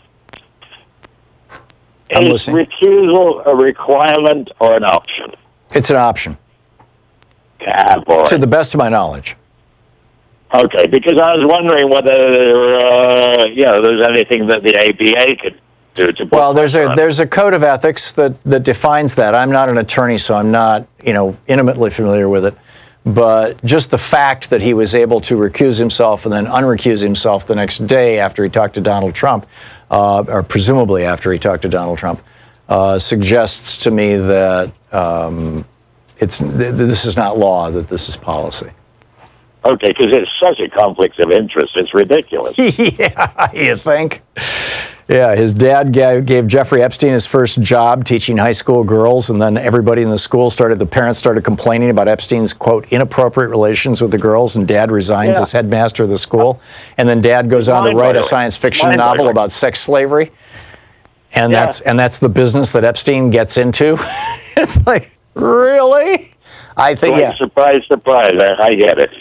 Yeah, I'm with you. Okay, thanks a lot for the call, Simon. Good to hear from you. Roderick in Tacoma, Washington. Hey, Roderick, thanks for watching us on YouTube. What's up? Hi, Tom. I'm going to make this really quick to get your perspective.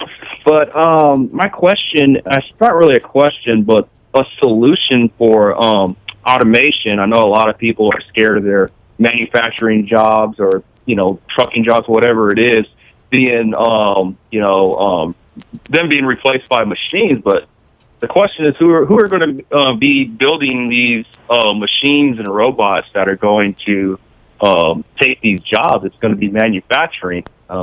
You'd think that it would be human beings that would be making these machines and robots. Right. Well, we have reached the point now where robots can assemble robots. In fact, the robot factories are largely roboticized, at least the ones in Japan. Yes. So, but, somebody's got to fix the robot, somebody's got to maintain the machinery, somebody's got to run it, somebody's got to program it, somebody's got to design it, somebody's got to engineer it, somebody's got to be involved in shipping and transporting it. Increasingly, automation is going to diminish the need for human jobs, but there's a lot of ways to respond to that. One way is to say, during the tail end of the Industrial Revolution in the 1920s, we went from a 60-hour work week to a 40-hour work week. Now maybe we can go from a 40-hour work week to a 20-hour work week. France went to a 35-hour work week back in the 70s. So, we could do that, number one. Number two, we could adopt Andrew Yang's suggestion of a universal basic income and just say, whether you work or not, or it's not just Andrew Yang, Alaska does it, Sarah Palin supervised it. Everybody gets a certain amount of income just for living there. We could do that. We could develop new ways to pay people for things that we don't pay them for now. For example, parenting, which is actually a very important function. Caring for elders, caring for family members, caring for disabled family members and elderly family members and young family members. These are all things that could be compensated appropriately. There's a lot of ways that we can deal with the fact that our, quote, jobs are going to automation, as long as the wealth produced by that automation is distributed across society rather than kept in the hands of the capitalists. Roderick, thanks for the call.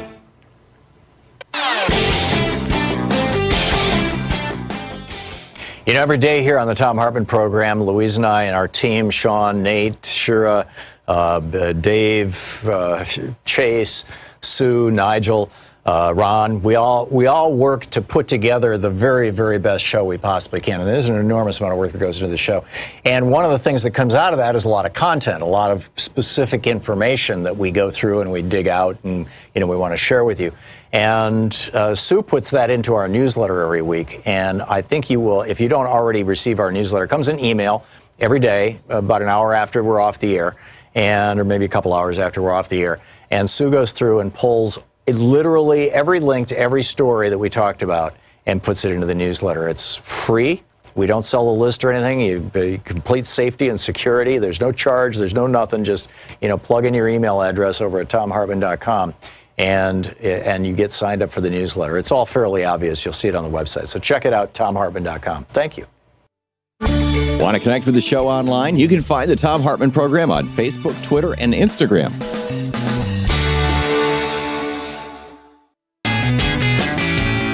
Welcome back. Thom Hartmann here with you, and Patrick in Los Angeles. Hey, Patrick, what's up? Tom, hey, listen, thanks for the line. Appreciate it. Hope you're doing well.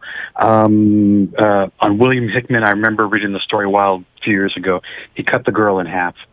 Obviously a psychopath, and it's amazing that Republicans just love to emulate or consider emulating that type of behavior as reasonable. Well, I mean, you look at the plot line of Atlas Shrugged, for example. A brother and sister inherit a railroad from daddy, and then one of their inventors comes up with an amazing new propulsion system or an amazing new way of making rails that has never been tested and nobody knows if it's safe. And the people on the train, the conductors and the staff say, we'd like to go at a slow speed the first time and make sure that we're not all going to die. And the trust fund brother and sister get all upset and try to fire them. And out of this, John Galt decides he's going to go to a new place where all the billionaires live and nobody's there to wash the toilets or clean the houses. And I mean, it's just bizarre. It's bizarre. And this is somehow supposed to celebrate capitalism? Really? Anyhow, back to you, Patrick. But I was going to ask, okay, on a different topic, how would bringing back manufacturing, what would it look like? Because, Jabba the Hutt acts as though he's trying to do this. You're talking about the Jabba the Hutt in the White House. Yeah. Precisely. Yeah. The orange rump dump. Yeah. But what do you think that would look like? Because, this whole thing has been constructed in a manner which would make it very difficult to revert back to this system. And I know that we have to do it, but how is Bernie going to make it happen? Because it, like I said, it was evolved in a way to create a lot of pain to bring us back to having jobs here in the States. Alexander Hamilton laid this out in 1791 in his report on manufactures, which you can find online and which I reprinted in my book, Rebooting the American Dream. And it was an 11-point plan. And several of the points were somewhat repetitive, only nuanced. But basically, what Hamilton said is: number one, you provide incentives to manufacture in the United States. Those incentives take a whole bunch of forms, and this was several of his points. Number one, you build infrastructure, roads. In this era, it would be internet, stuff like that. Number two, you have tariffs on imported goods. Number three, you have favorable tax structure. Patrick, I thought I had an extra minute here. To Hamilton. Yeah, let's give me a shout tomorrow or on Friday, and we'll Friday actually would be a really good day. Give me a call, and we'll get into it more. I'm sorry I cut you off, or I thought I had an extra minute and I didn't. It's my fault. Patrick, thanks for the call. But it's a great and important subject, and actually it wouldn't be that difficult if we had a comprehensive policy. The problem is Trump's trying to do it by executive order, and you can't do it that way. So anyhow, don't forget, democracy is not a spectator sport. It requires you. So get out there, get active, tag. You're it. We'll see you tomorrow. You've been listening to Thom Hartmann. For audio and video archives, visit thomhartmann.com.